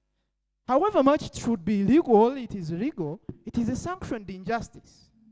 So if we are to have a democratic and peaceful election, we have to look at the rule of the law and our duties as citizens. Thank you. Thank you so much. Thank you very much. Thank you so much. My name is George Victor Otieno. I'm a law student at the International University of East Africa. And I welcome you all here with immense gratitude. I would love to pass a token of appreciation to your worship, who was happened to be my youth leader in the Alliance for National Transformation. It's happy to have you here. Back to the question that is asked. What's my understanding of a peaceful election? Well, I'll be brief to that because most of my colleagues have given quite striking and brilliant ideas to it. And for me, my understanding of a peaceful election is where we have an independent body, like one of our colleagues has said, that is going to oversee it, but also where we have a fair leveled ground for all participants, both the voters and the candidates, but most importantly, having empowered voters who are going to make informed decisions on the basis of the leaders are going to vote, not voting on the basis of demagogues or those that appease to the emotions of the people, but voting on the basis of issues. But most importantly, an election where the vote of the electorates is protected and is respected. To me, that's my belief of what a free and fair, peaceful election is. Thank you.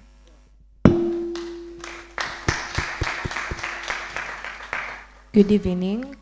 My name is Esther Faith Apadet, a student of law from Cavendish University, Uganda. I think what largely a peaceful and democratic electoral process could mean, I think one, it could be subjective, because if in the 1990s women trusted men to be the ones to vote for them and they called that democracy, I think then how society then views it in this particular era then changes. I think largely in the simplest form, a peaceful and democratic electoral process is one that is able to capture all the views of the majority, but minus even taking all the views of the majority and putting them into action. If we are to say that we want President A, and that is what the majority seeks for, and that is what the majority puts in the ballot, if they are able to push for it and it comes through, that is ideally what I could call a peaceful and democratic election. One that does not involve violence, one that does not need bloodshed, one that does not need strikes on the road in order for us to change power, but you're able to hear the voice of the majority through a ballot paper. So largely that is what I could consider a peaceful and democratic election. Thank you very much to all of you. That's the first round. When Dr. Sarah was speaking here earlier, she broke down the numbers for you and made you, as young people, understand the numerical strength that you have, and not just that, how you can actually use these numbers to effectively cause the change that you need for society, for Uganda. We've talked about participation. There was a proposal earlier by one gentleman over there that since the youth are the biggest numbers, why don't you form a political party? I want us to talk a little bit about participation, and I think there are different interpretations of what participation looks like for young people.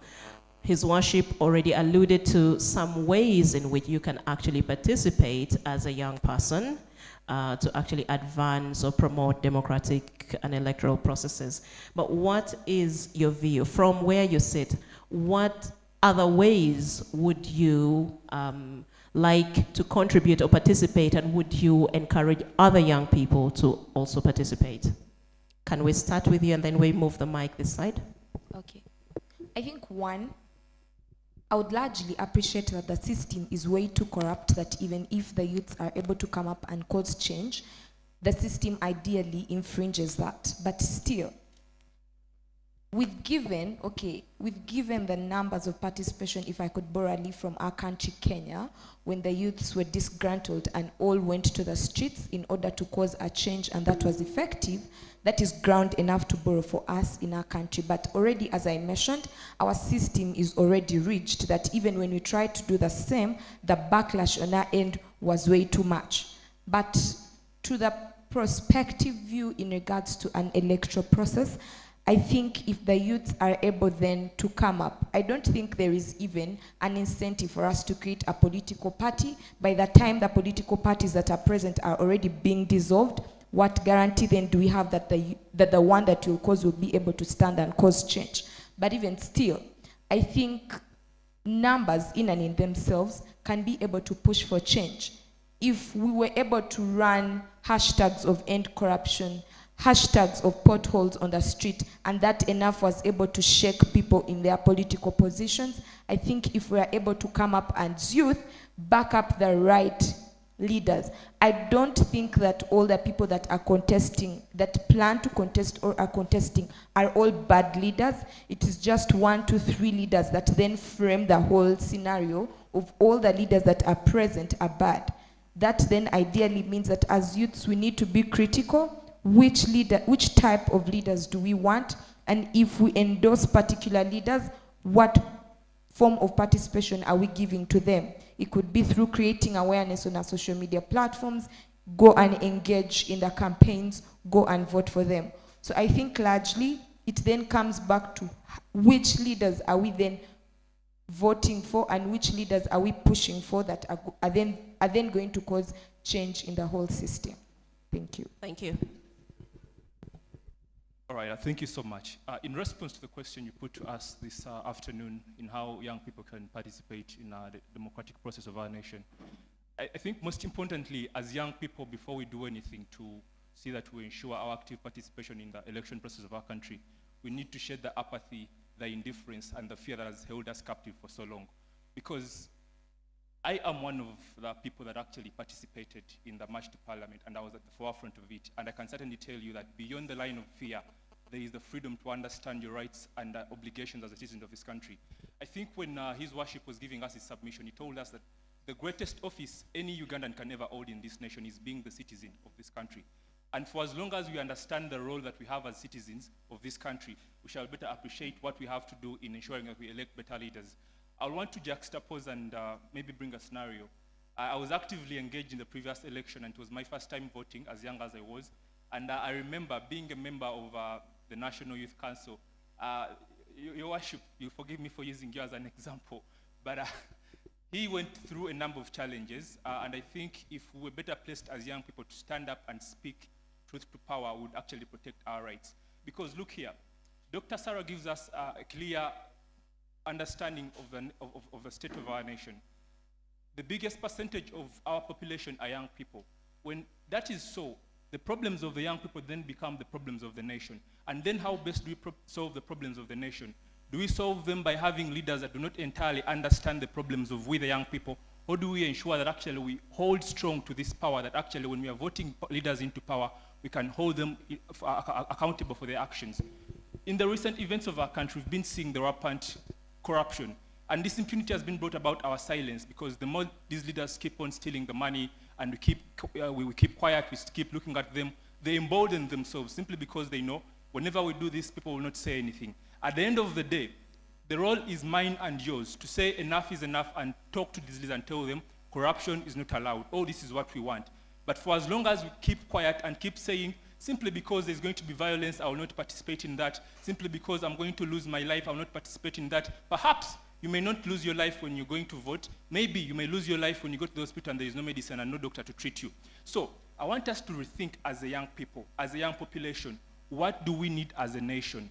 Most of us have not been able to witness the transitioning of Uganda from colonialism to independency. And we understand, for those who have studied history very well, you'll come to appreciate the fact that the leaders we have today have betrayed the promise of independency. And it is upon us as a generation actively to participate in ensuring that actually we have better leaders. And then we ask our question, how do we make sure that we vote leaders that we do want? Dr. Sarah told us here that with each election that comes and goes, you see a deteriorating number of participation from the electorates and voters. The number keeps reducing, even when the population keeps getting younger. Why? Is it simply because young people are not interested in voting? Is it simply because young people are not interested in the governance of their country? No, it's not because of that. It's because we are, but our voices have not been heard enough. And how do we ensure that? Perhaps this time as we're going to vote, we need to come out in large numbers, we need to come out and vote, but most importantly, we need to protect our vote. Because we've seen events where most of the votes have been rigged. And like the worship said, for most of these stories, they will become Pharisees and myth when you go to court. They will ask you, how did they rig? But there is no evidence. I can give you an example where I come from in Jinja. We had an election for, I think, the division mayor, and we had 4 candidates. It is abysmal that the 4th candidate was made candidate number 1. Yet it was crystal clear to everyone that voted, even the candidate that was announced as the winner, he knew he had lost. But we all walked on and lived like it didn't matter. But at the end of the day, the people we put in office are the ones who are going to decide how our nation is run. And if we do not take critical concern to participate in that progress of involving ourselves in building our country is going to be taken away from us. But as I conclude... You need to wrap up so we get to the next. As I conclude, prior to our participation in the march to Parliament, the President gave us a nation address saying we should not play with fire. But I want to tell you something, my fellow young people. We are the fire. We are the fire that fuels the engine of this nation. We are the spark that ignites the progress and innovation of this country. And for as long as that fire is inspired by passion for justice and desire for a better country, it is something not to be feared, but something to be embraced. Let's embrace that fire and build the country that we all desire. Thank you. Thank you very much. Thank you so much, the moderator. I now come back to respond to your question about how can the youth participate in this. We first need to describe who the youth are. Many people think the youth are students. All the youth are those who are still young. The youth are the people who run from 18 up to 35 years. Meaning we have the youth in the judicial courts, we have the youth in the parliament, we have the youth everywhere. This means that wherever they are, they can actively participate in electoral processes. You know, they say a ballot is stronger than a bullet. If you are the youth and you do not want to participate in voting, or you do not want to vote, then you're selling your rights. Number one, we need to exist peaceful coexistence. This comes to Uganda, whereby a person hates you because you're from FDC. A person hates you because you're of NRM. Then are we coexisting peacefully? That is number one. We, as the youth, it is something that we must first clear. An election is not a wall where we are fighting. We must coexist peacefully. If we coexist peacefully, we go now to where we come from. We do what we call civic education. Because we believe there are people there who take these handouts, they take the money, the t-shirts, because they are unaware of what are the implications of choosing that person who has given you a handout. So we can participate by educating citizens about voting. Which rights do they have? Which rights do they do not have? In the last election, 2021, I remember General Eri Tumwine made a statement. He said the police has a right to shoot you and kill you when you exceed a certain level of violence. But our young comrades had to cut off the last phrase. The other one of violence, they said the police has a right to shoot you and kill you. But it is right in the law that when you exceed a certain level of violence, those guys have a right to shoot you. I bring this to social media responsibility. We all have that social media responsibility, according to what we utter out. because we believe they have an influence to the people who are following us, or to even the future generation. If we can responsibly use this social media, it can help us in sensitizing the masses about the implications of doing this. In law, they say, he who seeks equity must do equity. If you are the youth and you're stoning a person with a gun, what do you expect? That person is a person like you. He can get angry and shoot you. But how about when we organize ourselves peacefully and we even demonstrate peacefully? It is the law when we have a common goal. Because I believe what affects NRM affects FDC. If you're moving in the road from here to Kansanga, the Lord will not say, are you of NRM or are you of FDC? If you do not have water in the village, the atmosphere won't provide water to you because you're of NRM. Meaning, we all share the same problems, and we must attack them in a similar way. But if we keep differentiating ourselves, making differences, we shall find political parties in political parties, oppositions in oppositions, like what we have witnessed currently in Uganda. You find in opposition, there is opposition. So we believe we can actively participate in all electoral processes by sensitizing the country on what should be done, and looking on how we can supersede these leaders. You know, we are now fighting 3 things in Uganda. We call it AIC: arrogancy, impunity, and corruption. The state is under capture. What do I mean? A state where you find they will appoint a minister, and the minister goes to appreciate someone who is not the president. I'm going to ask you to stop there and all right. Thank you so much for the time. We'll hear from you later. Thank you. Thank you very much for the opportunity to share my view again. But ladies and gentlemen, there is an issue in the political system of the world which is terribly hitting us, mostly as the youth. And when I look towards the submissions of my fellow panelists and you, the youth in the audience, I feel our contribution is good. But we have to look much more on how our contribution can be accepted.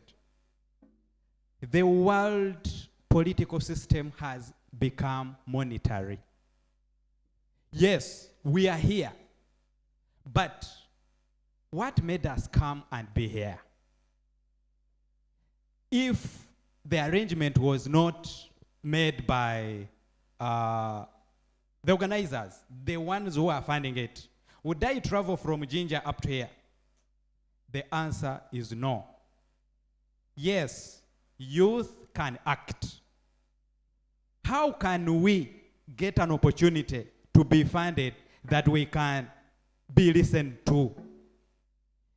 When Doctor was giving us her submission on the highlights, on the remarks of the which she did begin with, she cited on those who tried to demonstrate to Parliament. Yes, we should exercise our mandate to show that we need changes in ways.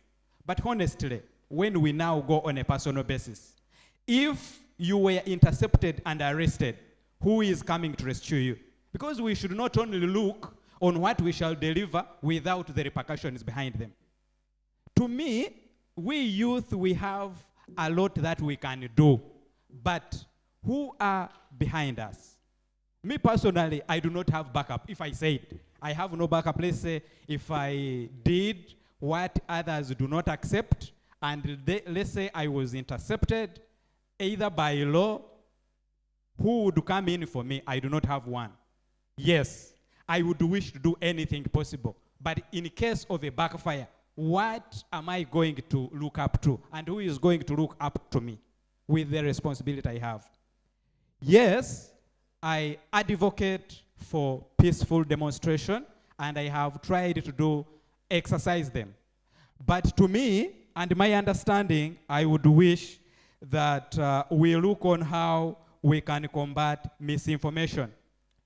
Even us here as we are, my fellow panelist pointed out the quote which the late Tumwine said. What he said is not what saturated. That is very bad. Why do we accept to be misinformed, or why do we accept to be used simply because we need money, and then we use social media in a bad way? I'm not saying that everyone is using it in a bad way, but when you look critically on how social media is used, I would wish even it have some guidance and laws that can govern the social media. We are being misused because we have no money. We are campusers, yes, we are students. How are we managing ourselves? We need money. Yes. How do we get this money? Is the money we are getting influencing us to be diverted from the actualities of the political system that we desire? If yes, then we have to look into our heart. Of Ecclesiastes chapter 11 verses 8 to 10 to 9, where it reads that you youth enjoy your youthful life. Do what your heart desires. And remember, at the end, the Lord will be able to judge you of what you did or how you enjoyed your lives. It's very unfortunate that we don't embrace the history. The past elections, the past rallies, the fights. We don't embrace it as a youth. We are being intimidated that we cannot act. Reason being, those who acted are now in prisons, are now dead, so who are we? But I want to tell you this, my fellow youth, that their time was theirs and our time it is right now. Because at the end of it all, we have our uncles, we have our sisters, we have our grandfathers who are still in prisons. They were dying for this thing, they fought for this thing, but they got nothing but only imprisonment and being killed. So that intimidation, you should know that there is someone out crying that he fought, but we the youth who are still living, we are doing nothing over it. We have institutions, we have churches, we have mosques. We can take advantage of it by spreading the gospel that we need a change in the electoral system.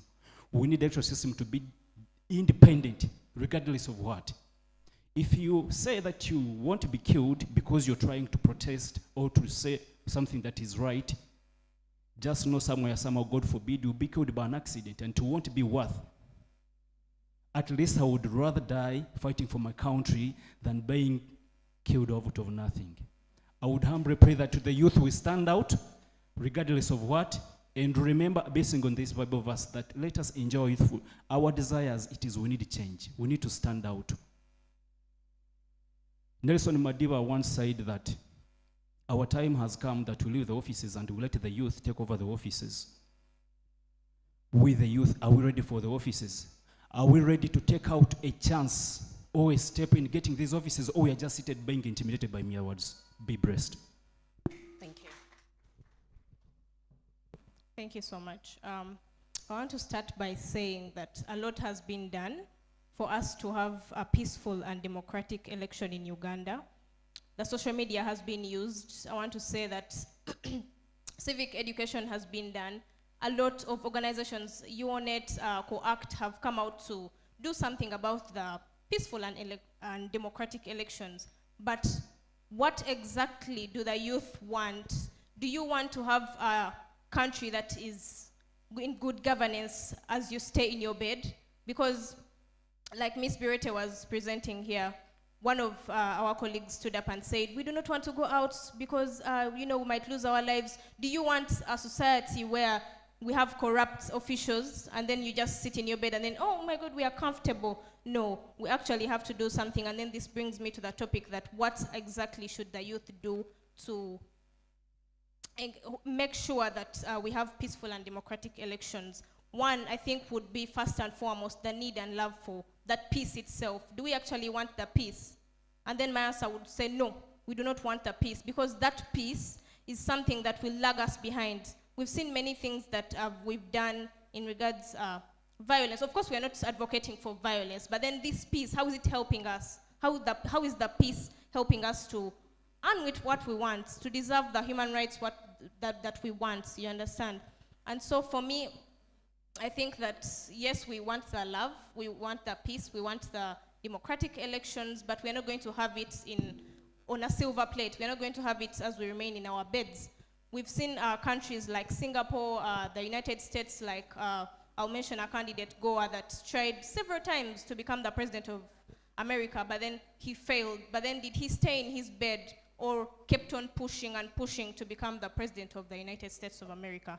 I think for me, the youth should do something about it, and they've actually done something about it. But it all goes back to the Electoral Commission. It all goes back to the bodies, the electoral management bodies, the government itself, that how best are they looking at these youth efforts, and then how are they giving back to the society in regards our efforts. Yeah. I would also talk about the youth asking their representatives in parliament to provide accountability. And I normally tell people that accountability is best given on graphs. Graphs actually don't lie. Ask for your representatives in parliament or anywhere, the local governments or anywhere, because actually the National Youth Council provides for active participation of the youth to come out in peaceful and democratic elections. And so I think that if you ask your representatives in parliament or anywhere, they could actually give accountability. But do they? Sadly, they don't. Thank you very much. In the interest of time, I see people are quite tired and others have already left us, so we don't want to talk to an empty room. So I am going to open the floor to everyone else to participate. And there are still two other questions that I had wanted to ask, but I think I'm going to leave it open. Anyone on either side can actually respond to this.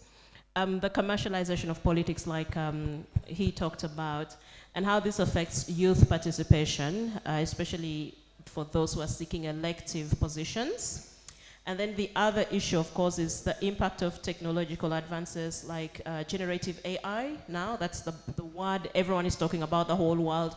People are grappling with the concept of Gen AI. What exactly does it mean for democracy?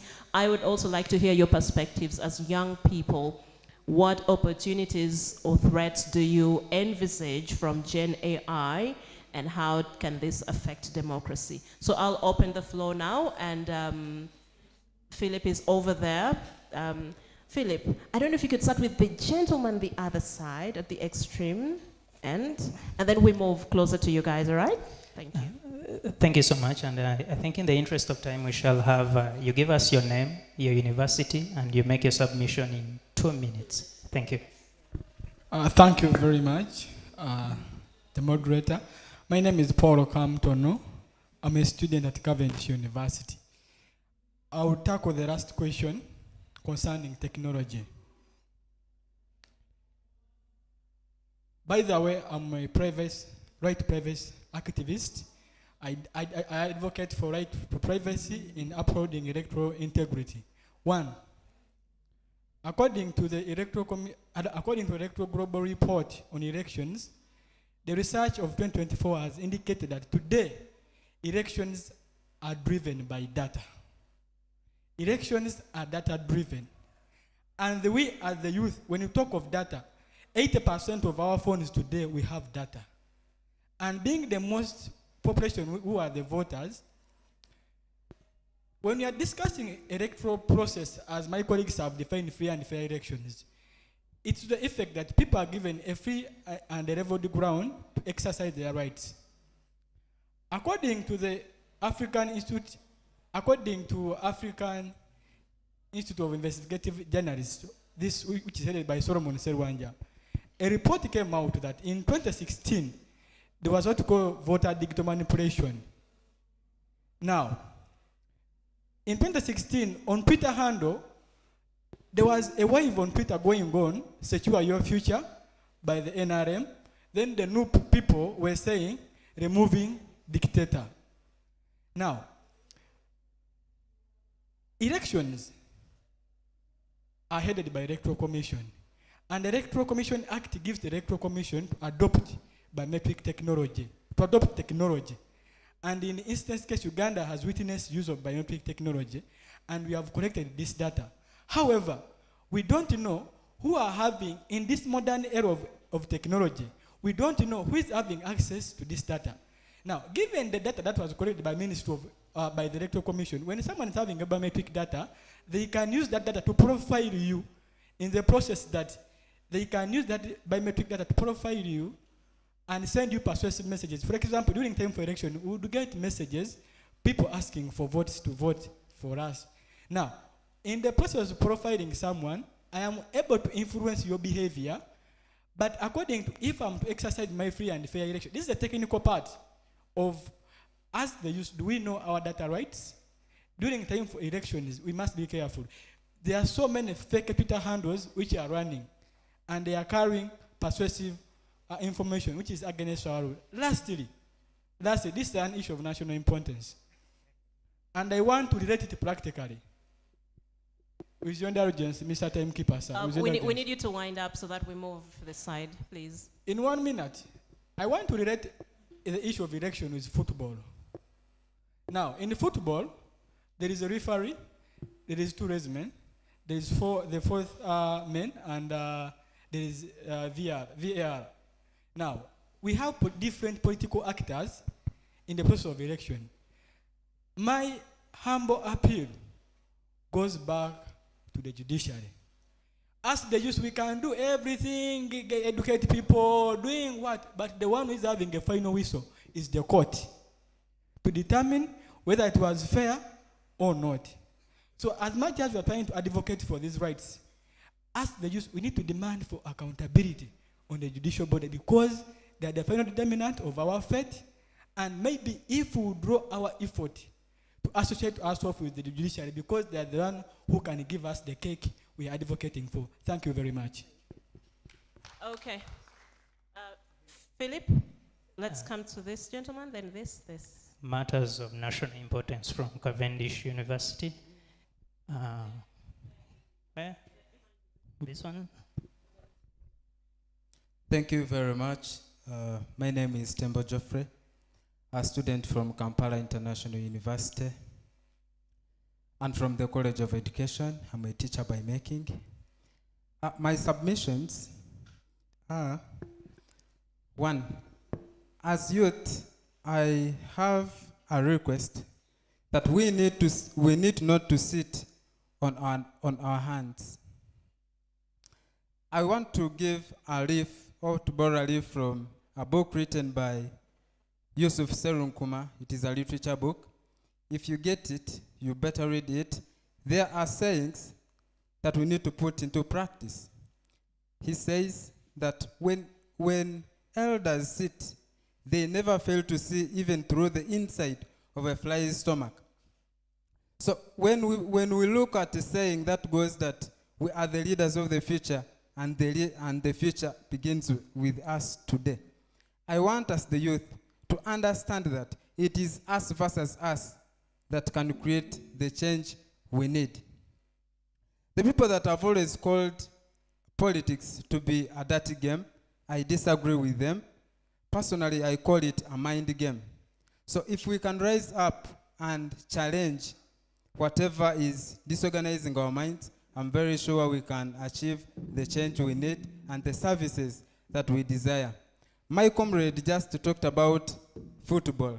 I want to borrow a leaf from the late President of Uganda, Idi Amin Dada. He once said that the only way to defeat the referee and the team that is against you is winning by knockout. So if the youth that are having 80% in the country can raise up and put their ideas on board, I believe we can never fail. We have to achieve the change we need. Even following what just happened in our neighborhood, the youth came out and challenged the bill that was put there. Later on, we had the president saying, actually admitting that I know it was wrong what I did. I'm going to ensure that I work with the youth, I bring them on board. So members, I am requesting that from today and onwards, we should know that it is us versus us that are going to change what we need. Thank you. Thank you very much. Yes, you. That's. Thank you so much. Greetings to everyone. My name is Nyombi Haruna, IUIU Kampala campus. It's a pleasure always meeting young people, and we discuss matters that affect us and even our country. Now I'm going to be a little bit harsh. Yeah. As young people, we are in this country as though we are mercenaries, as though the country is not ours. We do not believe in ourselves. We are lazy, a lazy generation that we are in. People who don't want to read, even watching news. When you look into this room, ideally what we are discussing is about us. It's about our future. It's about the people that we left at home. And ideally there are no people. And when you move out, they could be discussing football. But what we are talking about here is about us, our life. Now, as young people, I think that has attracted the age mates of Dr. Sarah to say, okay, these ones don't care at all. By the time the likes of President Museveni and his group came into leadership, he had fellow young people that thought well about this country. Those that had just left university and others are here. They were still at university in their final years. But they said, okay, let's go and fight for our country. As young people, do we think deeply, critically, and say, okay, this is what we want our country to be? We have been turned into people that are chasing for tokens. And that's what it is. You ask someone where we are going to talk about matters of constitutionalism and rule of law, transport. But they don't ask for transport while they are going for football, to watch football. Okay? Is there a lunch? And the likes of Dr. Sarah, not you, Dr. Sarah, but your age mates outside there, they're like, okay, we shall offer that, manipulate them to take you away from what the real intention should be, what the real agenda should be, of shaping a country that's better for all of us, taking interest in things that develop our country, ensuring that we have democracy in our country. Then, as I conclude, still on the same thing, but I'm concluding, you cannot get something unless you have prepared yourself for it.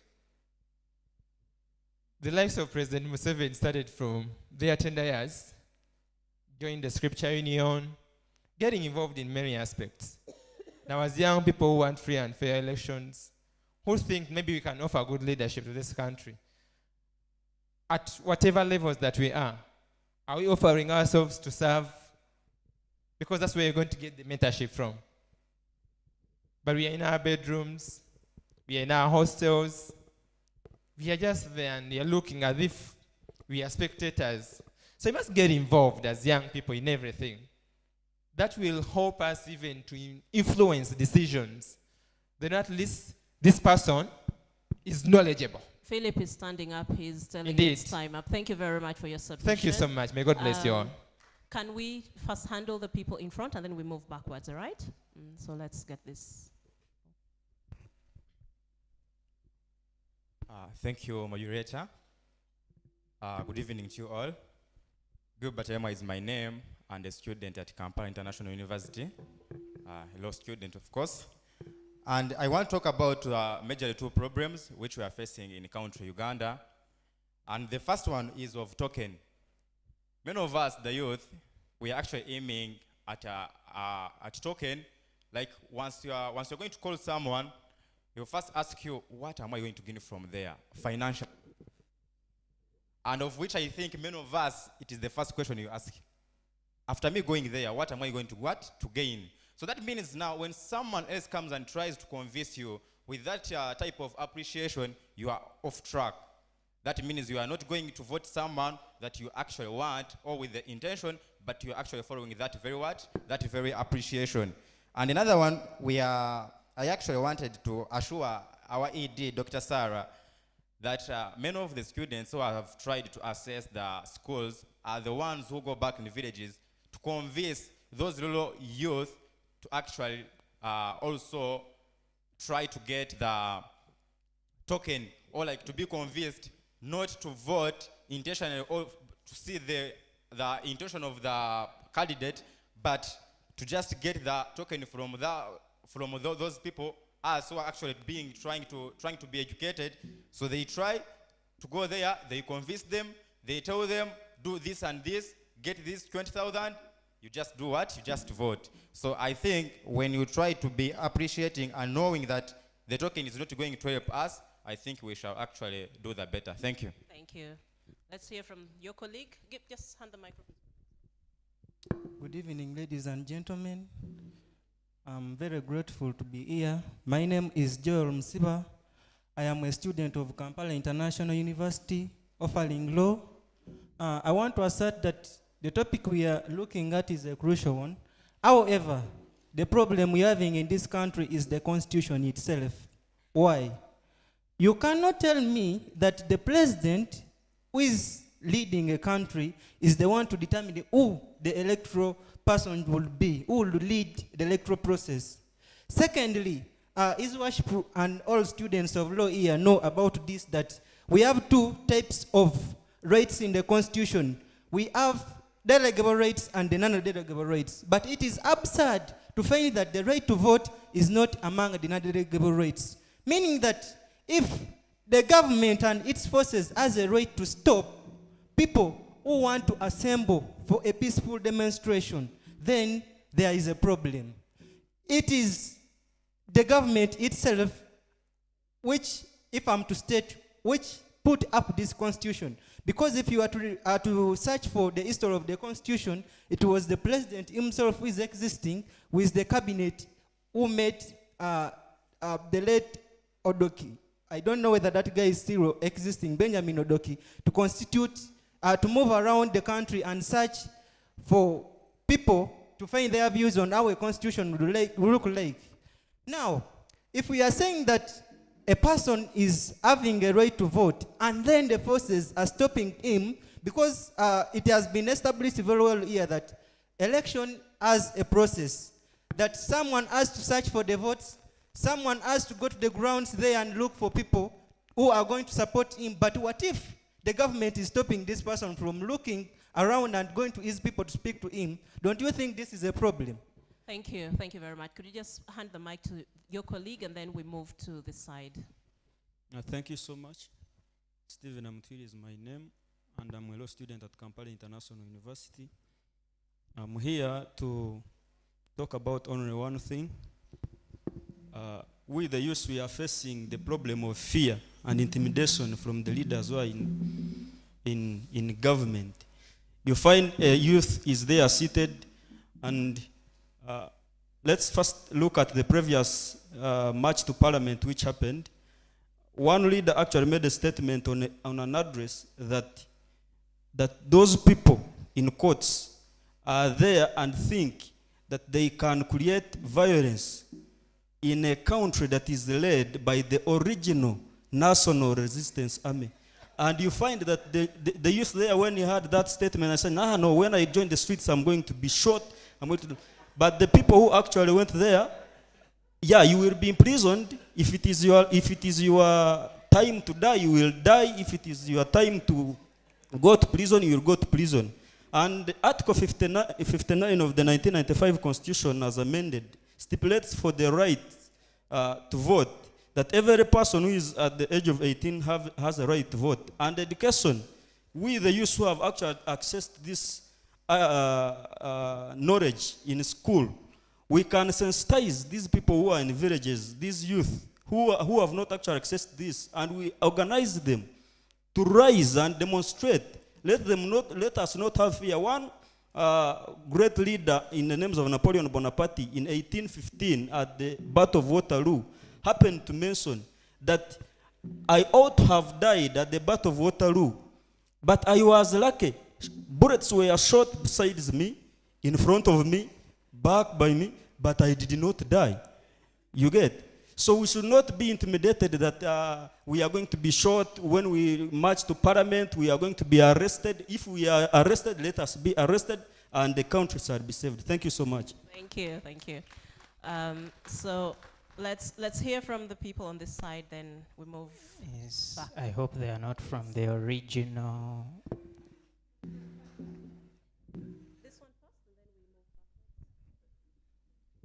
Thank you for the opportunity. My name is Rubega Mbaraka from Kampala University main campus. Madam, you talked about technology in the, like, as we youth to do our role. There is one slogan that I can give to these people: your camera is your weapon. That is all about technology. And I stand on these grounds to tell you that everyone here will feel the bitterness of the government. All of you, mujja chiwulira. Let us stand. As he always say, His Excellency Bobby Wine, that mwenna mujja kola chi chiwulira. Let us stand. Let us leave everything that constitution. They are not following the constitution. You see, the commissioners corrupted the money. He's called Honorable, I've forgotten the name. He always cries in the parliament, Madam Speaker, let us put the debate on the floor of the parliament. The Speaker hides for almost a week without being seen. So let us stand. Let us leave those whatever. Me, I'm not a lawyer. I don't do law. But I stand on these grounds to tell you that if we are not violent, because even Museveni was violent to take the seat. Yeah, that's all I can tell you. We are able-bodied men. I have the energy to stand. You are unhajat. You are big. Use that size to fight for your country. Thank you so much. Thank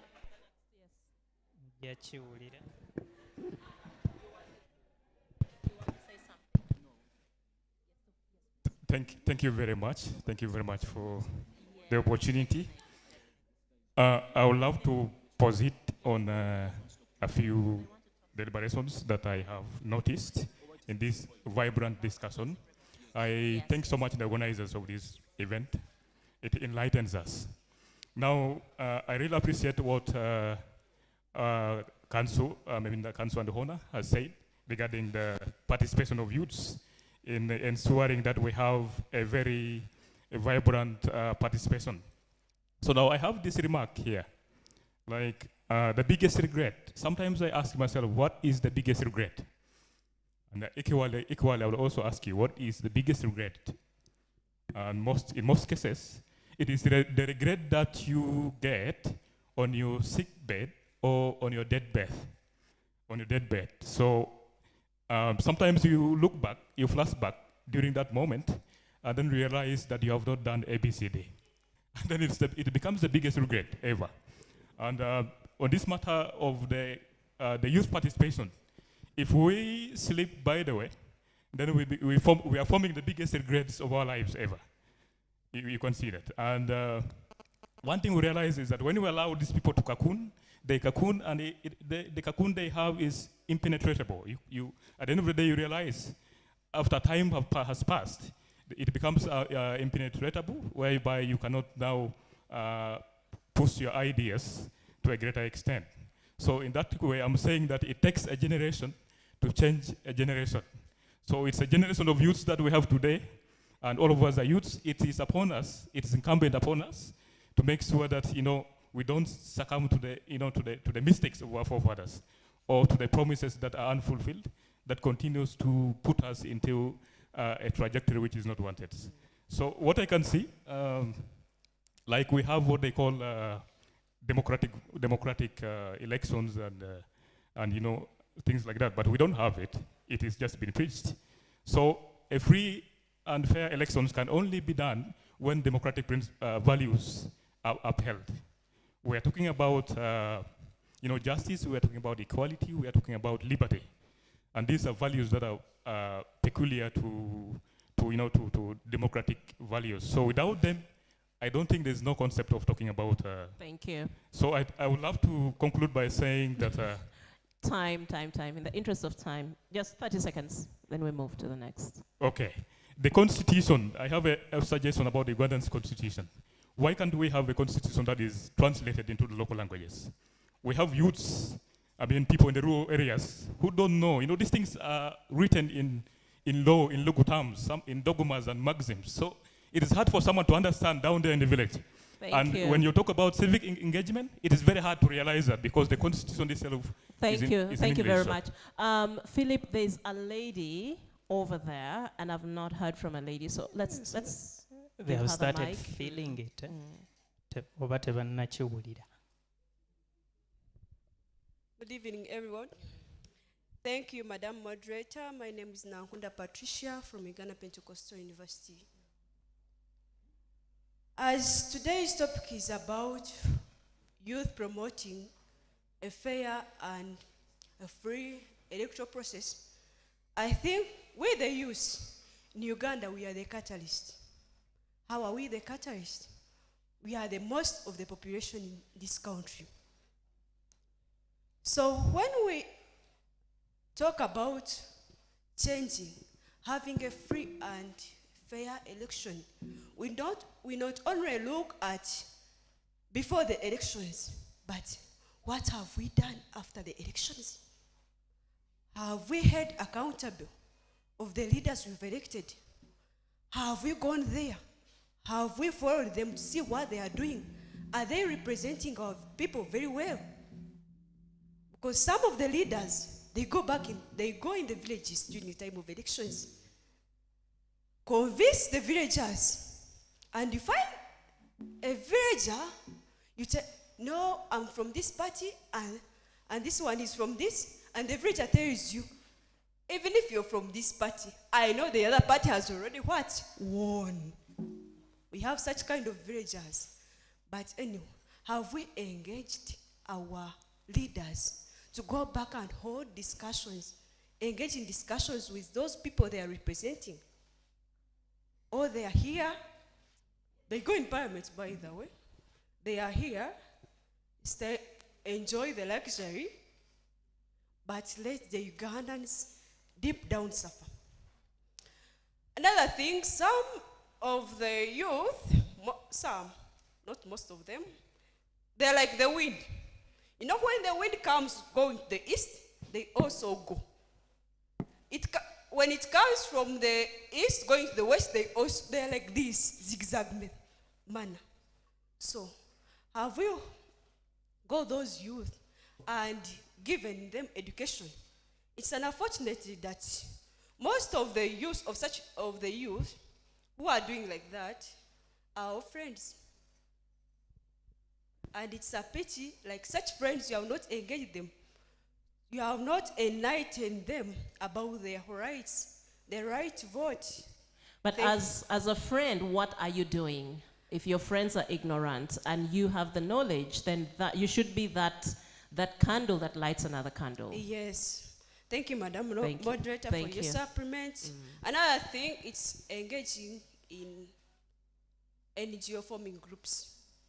We not only see like forming political parties. No. Guys, we need to move fast and wind up because I need to come back to my panelists and give them at least a minute each to our creativity and commitment can enhance and change this nation. Thank you. Thank you. All right, thank you very much. Philip, there are people around you. Can we have another lady? Have another lady, then another lady. That's a lady behind? Are you? No. You're not. There's a lady here, Philip. Ladies? Yes. Next, yeah. This one made this. Good evening once again. Good evening. My name is Yasmin Abdul. IU Females Campus. In the economic sector, I would want to differ with some of my colleagues where they youth take the economic bit of it, but that's in some other way it's not true. Let's take in a situations of this village, like MPs elections, the MPs will look for agents that are not the youth, but people who are above that stage of being youth, so that money that they would give, that token will be delivered to that the very agent that is not a youth. And the youth, deep down, he has to collect and mobilize the different youth, giving them 10,000, 5,000. That's not worth it. They'll just give it for them to give their consent in that, yes, I'm going to give my vote in for NRM, for NOP, for DP, for UPC, any party, but not the youth receiving this what? This token. So through the youth that have passed at least through some education and have the knowledge, you can go and sensitize. Why would we run for 10,000, 5,000, and yet we can fight, and at the end, even my uncle that has no knowledge in the village, he's able to get that 1 million or that 10M that someone in parliament is receiving. It's not all about blaming that the youth receive tokens or what. That's not it all. But you have to put measures that at least we see hope that if I come into place, okay, it all will right. be something that's so useful. Thank you. So, no, if you've spoken already, we are not giving you the mic, sorry. Somebody there, and then there's a gentleman there. Guys, 2 people only. Now, when I asked people to talk, you were all hesitant. Now the conversation is picking up. You want to talk. Let's hear from you. Okay, thank you so much for the opportunity. I would like, by introducing myself, I'm Stephen Cholboth. I'm from Kampala University, the only university at the shore of the lake. Yeah, so if you want to experience the best view, then you have to visit us. I'm so grateful for this opportunity. It's an honor to sit here and discuss these important issues concerning the country, and also as youth to contribute on how to improve the development of the country. I will touch a small point concerning technology. It's so unfortunate that the youth of today, they're slowly losing hope in terms of leadership, because the current leaders have dominated everything. I'm personally from South Sudan. This short man you're seeing is from South Sudan. Yeah, so you guys, I can say as Ugandans, you are very lucky to have this opportunity as youth to sit here and discuss these issues. When you go to our country there's nothing like this that you can sit there and discuss these issues. And also, I grew up in Kenya. There are protests there, like if there's something which the citizens are not okay with, they can stand up, go in the road and protest. But when you go to our country in South Sudan, when you go to the road to protest, that's the end of your life. Yeah, when you're going there to protest, you have just decided to die. So with that, what I'm trying to say is that let's use these opportunities in a positive way, because not everyone is having these opportunities. Also, as South Sudanese, the youth from South Sudan, we are lucky getting engaged in these opportunities, because as believing that we are the change of tomorrow, we also have an opportunity to change the country. And also those leaders who are currently in the leadership, their term will end and we're also the one to take over. So what I'm trying to say is that in terms of technology, when you're using the technology, we use it in a positive way. Despite of the corruption which happens there in terms of election, then they can steal the votes and everything. But at least also, we put much energy as youth to fight for our right and make sure that no one is taking away our rights, and also what belongs to us as youth and what we can do as youth. Okay, Yeah, thank you. Thank you very much. Just one person and then we close, okay? Could it be That a lady gentleman over for- there. Let's give it to him. Sorry, guys. Thanks a lot. Alvin Ampumuza, student of law, Kampala International University. I want first to assure you, they have talked about fear. We the youth should not have fear. It is our time. We should win or die trying. I was with some people watching the panel where Dr. Sarah was. she said, Museveni is surrounded by a bunch of monkeys. All the people wondered, will this lady finish a week? But now it is past like 1.5 years today. So we are fearing nothing. We either win or die trying, and it is useless to die when you are old, but you have no impact. You will do nothing. Professor Mumba of DRC died early. Napoleon died at 45.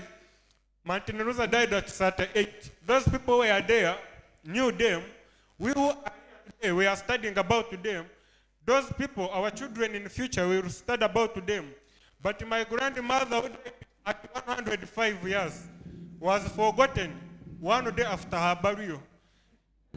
Because he contributed nothing to the public. Why should we remember him? The problem today, commercialization of politics. People now don't vote ideas. Vote people with money. As Meda Segona later on said.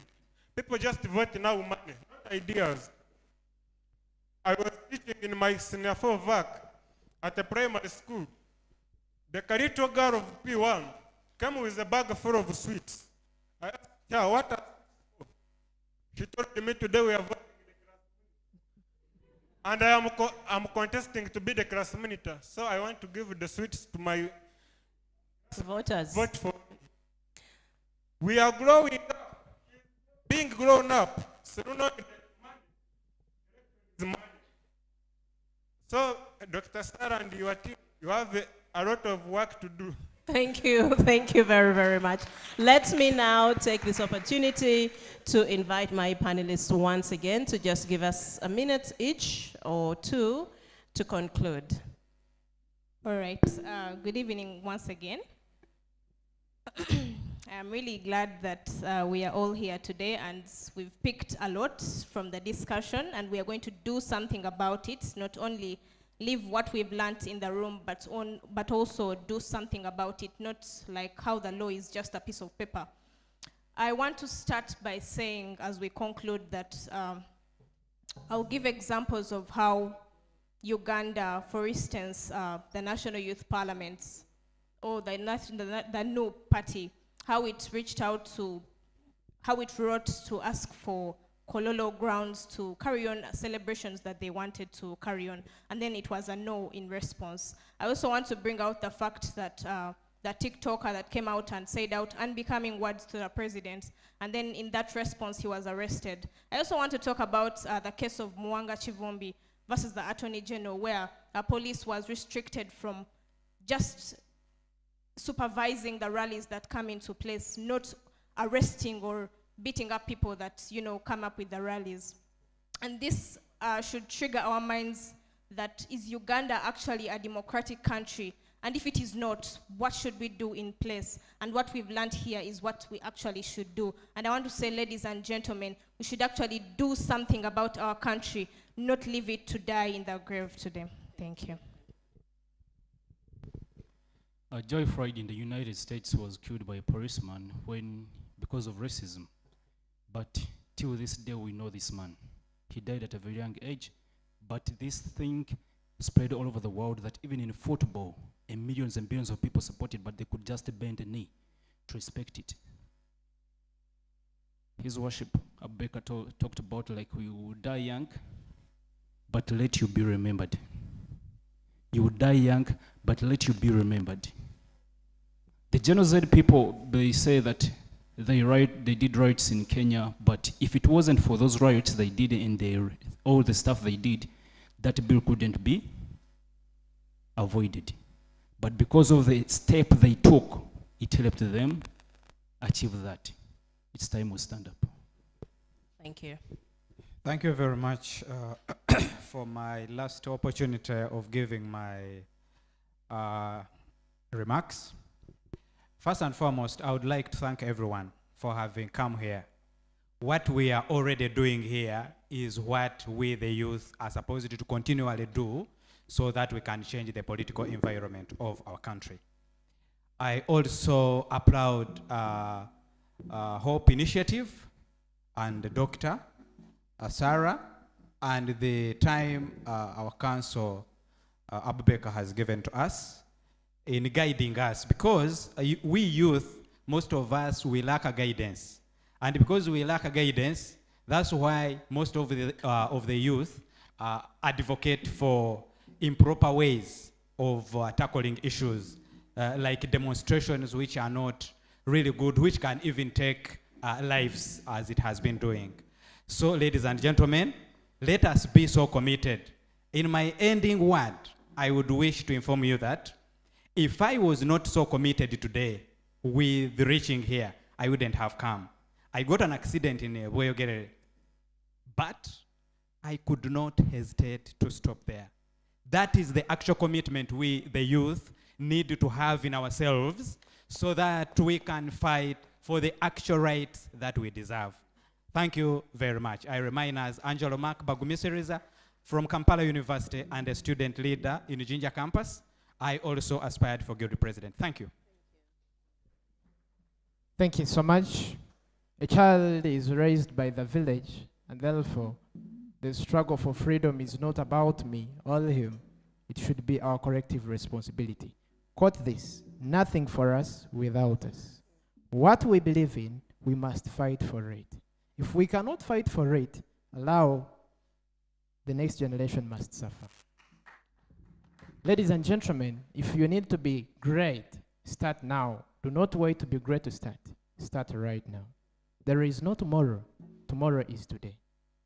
I want to cast veneration to Hope Initiative and CCG, His Worship, and Dr. Sarah, everyone who has attended this session. It's been really amazing. And how I wish you always put such initiatives here or elsewhere there. I remain in a plan major, a law student at Kampala International University, and I'm an author, and my book, The New Uganda, is out. What is the new Uganda we need? What should we do if we want to develop? President Museveni started when they were 27.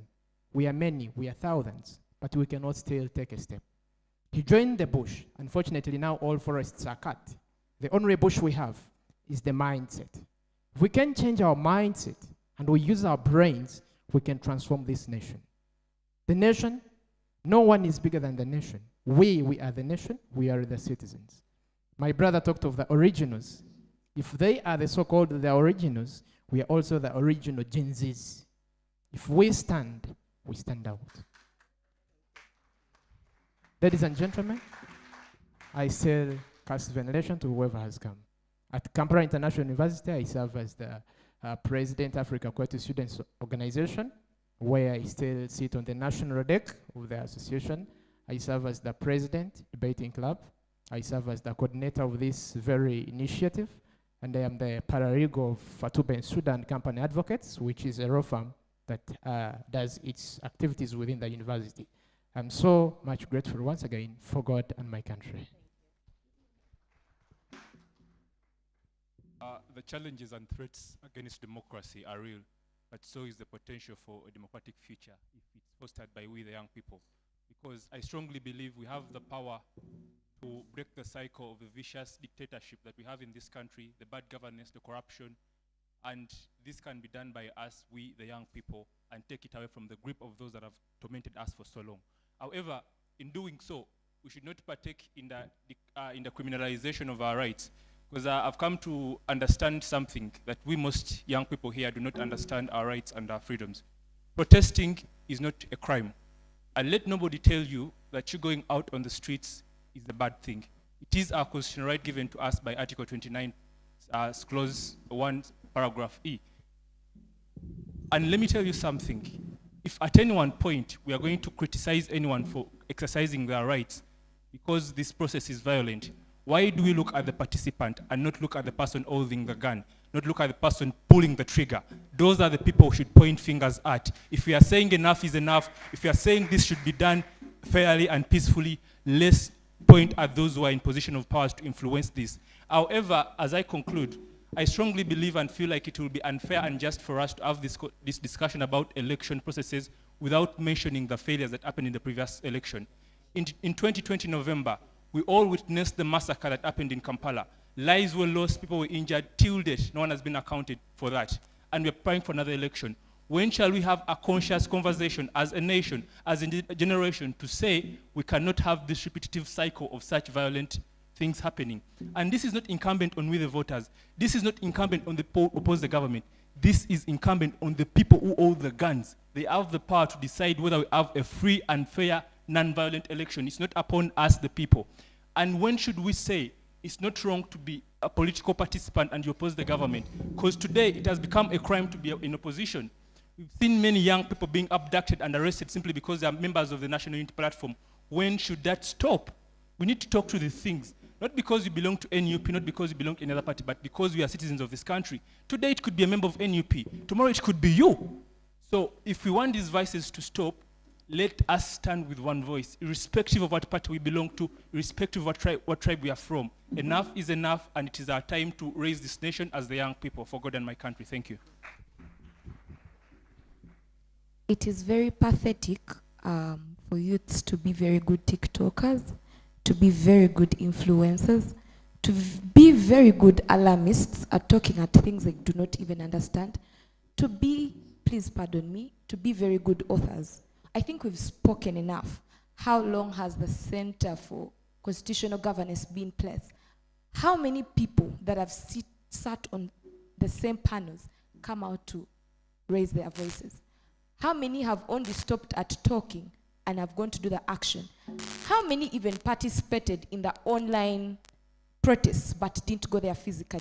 I think it is very pathetic of how the youth are going to keep talking but are going to let the few people like Honorable Sarah go out there and look the man in the face and tell him what you're doing is bad, but you're going to continue looking at viral TikTok videos. I think it's then time that the youth need to gear up that anger and stop talking, but start doing the action. Stop writing poems, stop posting videos, go out there and demand for what is right. Stop being alarmists, but be people that are pushing for the right information. Because you'll find that somebody's talking about corruption that they do not even understand the context and the impact that it brings therein. So for me, largely, I think the youth just need now to act and stop talking. That is when we shall push for change as a country. Thank you. Thank you. Thank you very much. Let's really appreciate our panelists and appreciate each one of you for your contribution and participation in this conversation that we've had. It's been so much learning, I think, for everyone. We've learned a lot from you, and I'm sure you've also learned a lot from the facilitator and Dr. Sarah herself.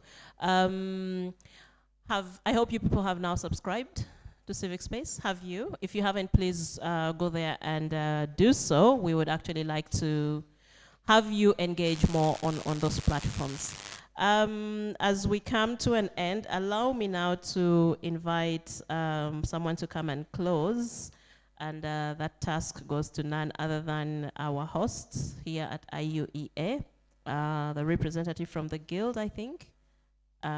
Yes, could you please come and just close? And after that, I would invite you, Sarah and Dr. Sarah, and your worship for a group photo. And I think anyone else who would like to be a part of the photo, please, you're invited to join. Thank you.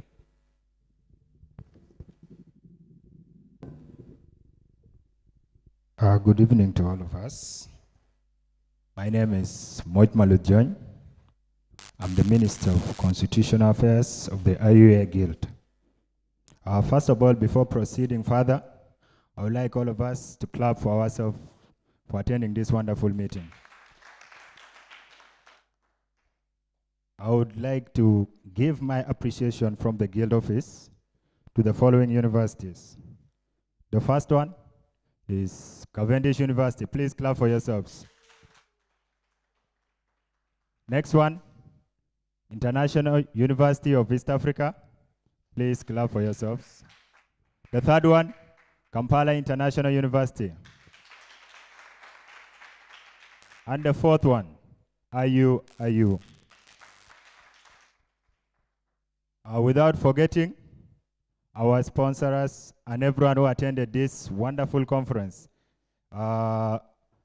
Notably, it is Civic Space. Please clap for Civic Space for this wonderful moment. Oh, sorry, my apologies. Kampala University, a round of applause. And the next one, Uganda Pentecost. I'm very sorry for forgetting. Please forgive me on that note. It has been a wonderful and engageful talk and discussion with the youth who are the future of this wonderful and glorious country. We have learned so many things. We all know the constitution rights and everything. The constitutional rights are the bedrock or the bedrock of a democratic society.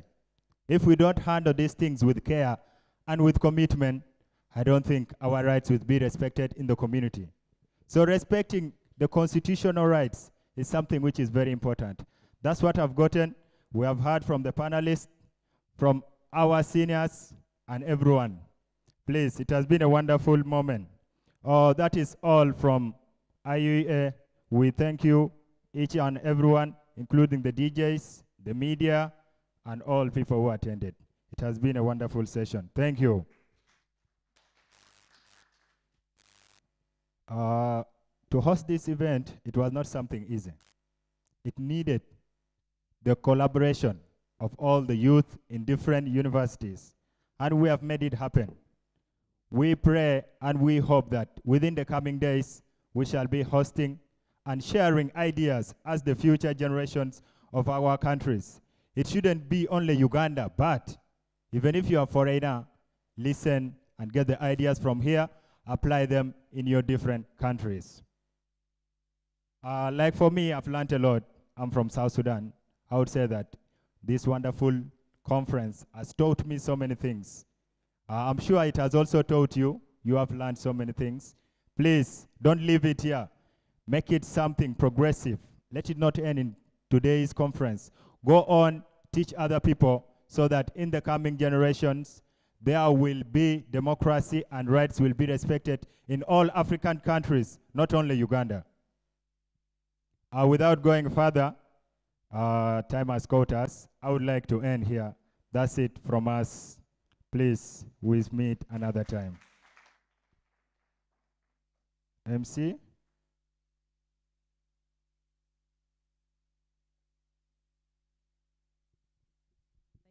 Thank you very much. Let us clap for IUEA. They've done a tremendous job hosting us here, giving us the space. It's something we don't take for granted. We really, really appreciate.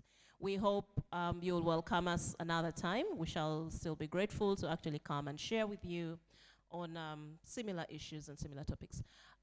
How do we, photography? We all come here? Okay, so let me invite all of you, I think. Everyone, let's come. Let's organize and take the photos.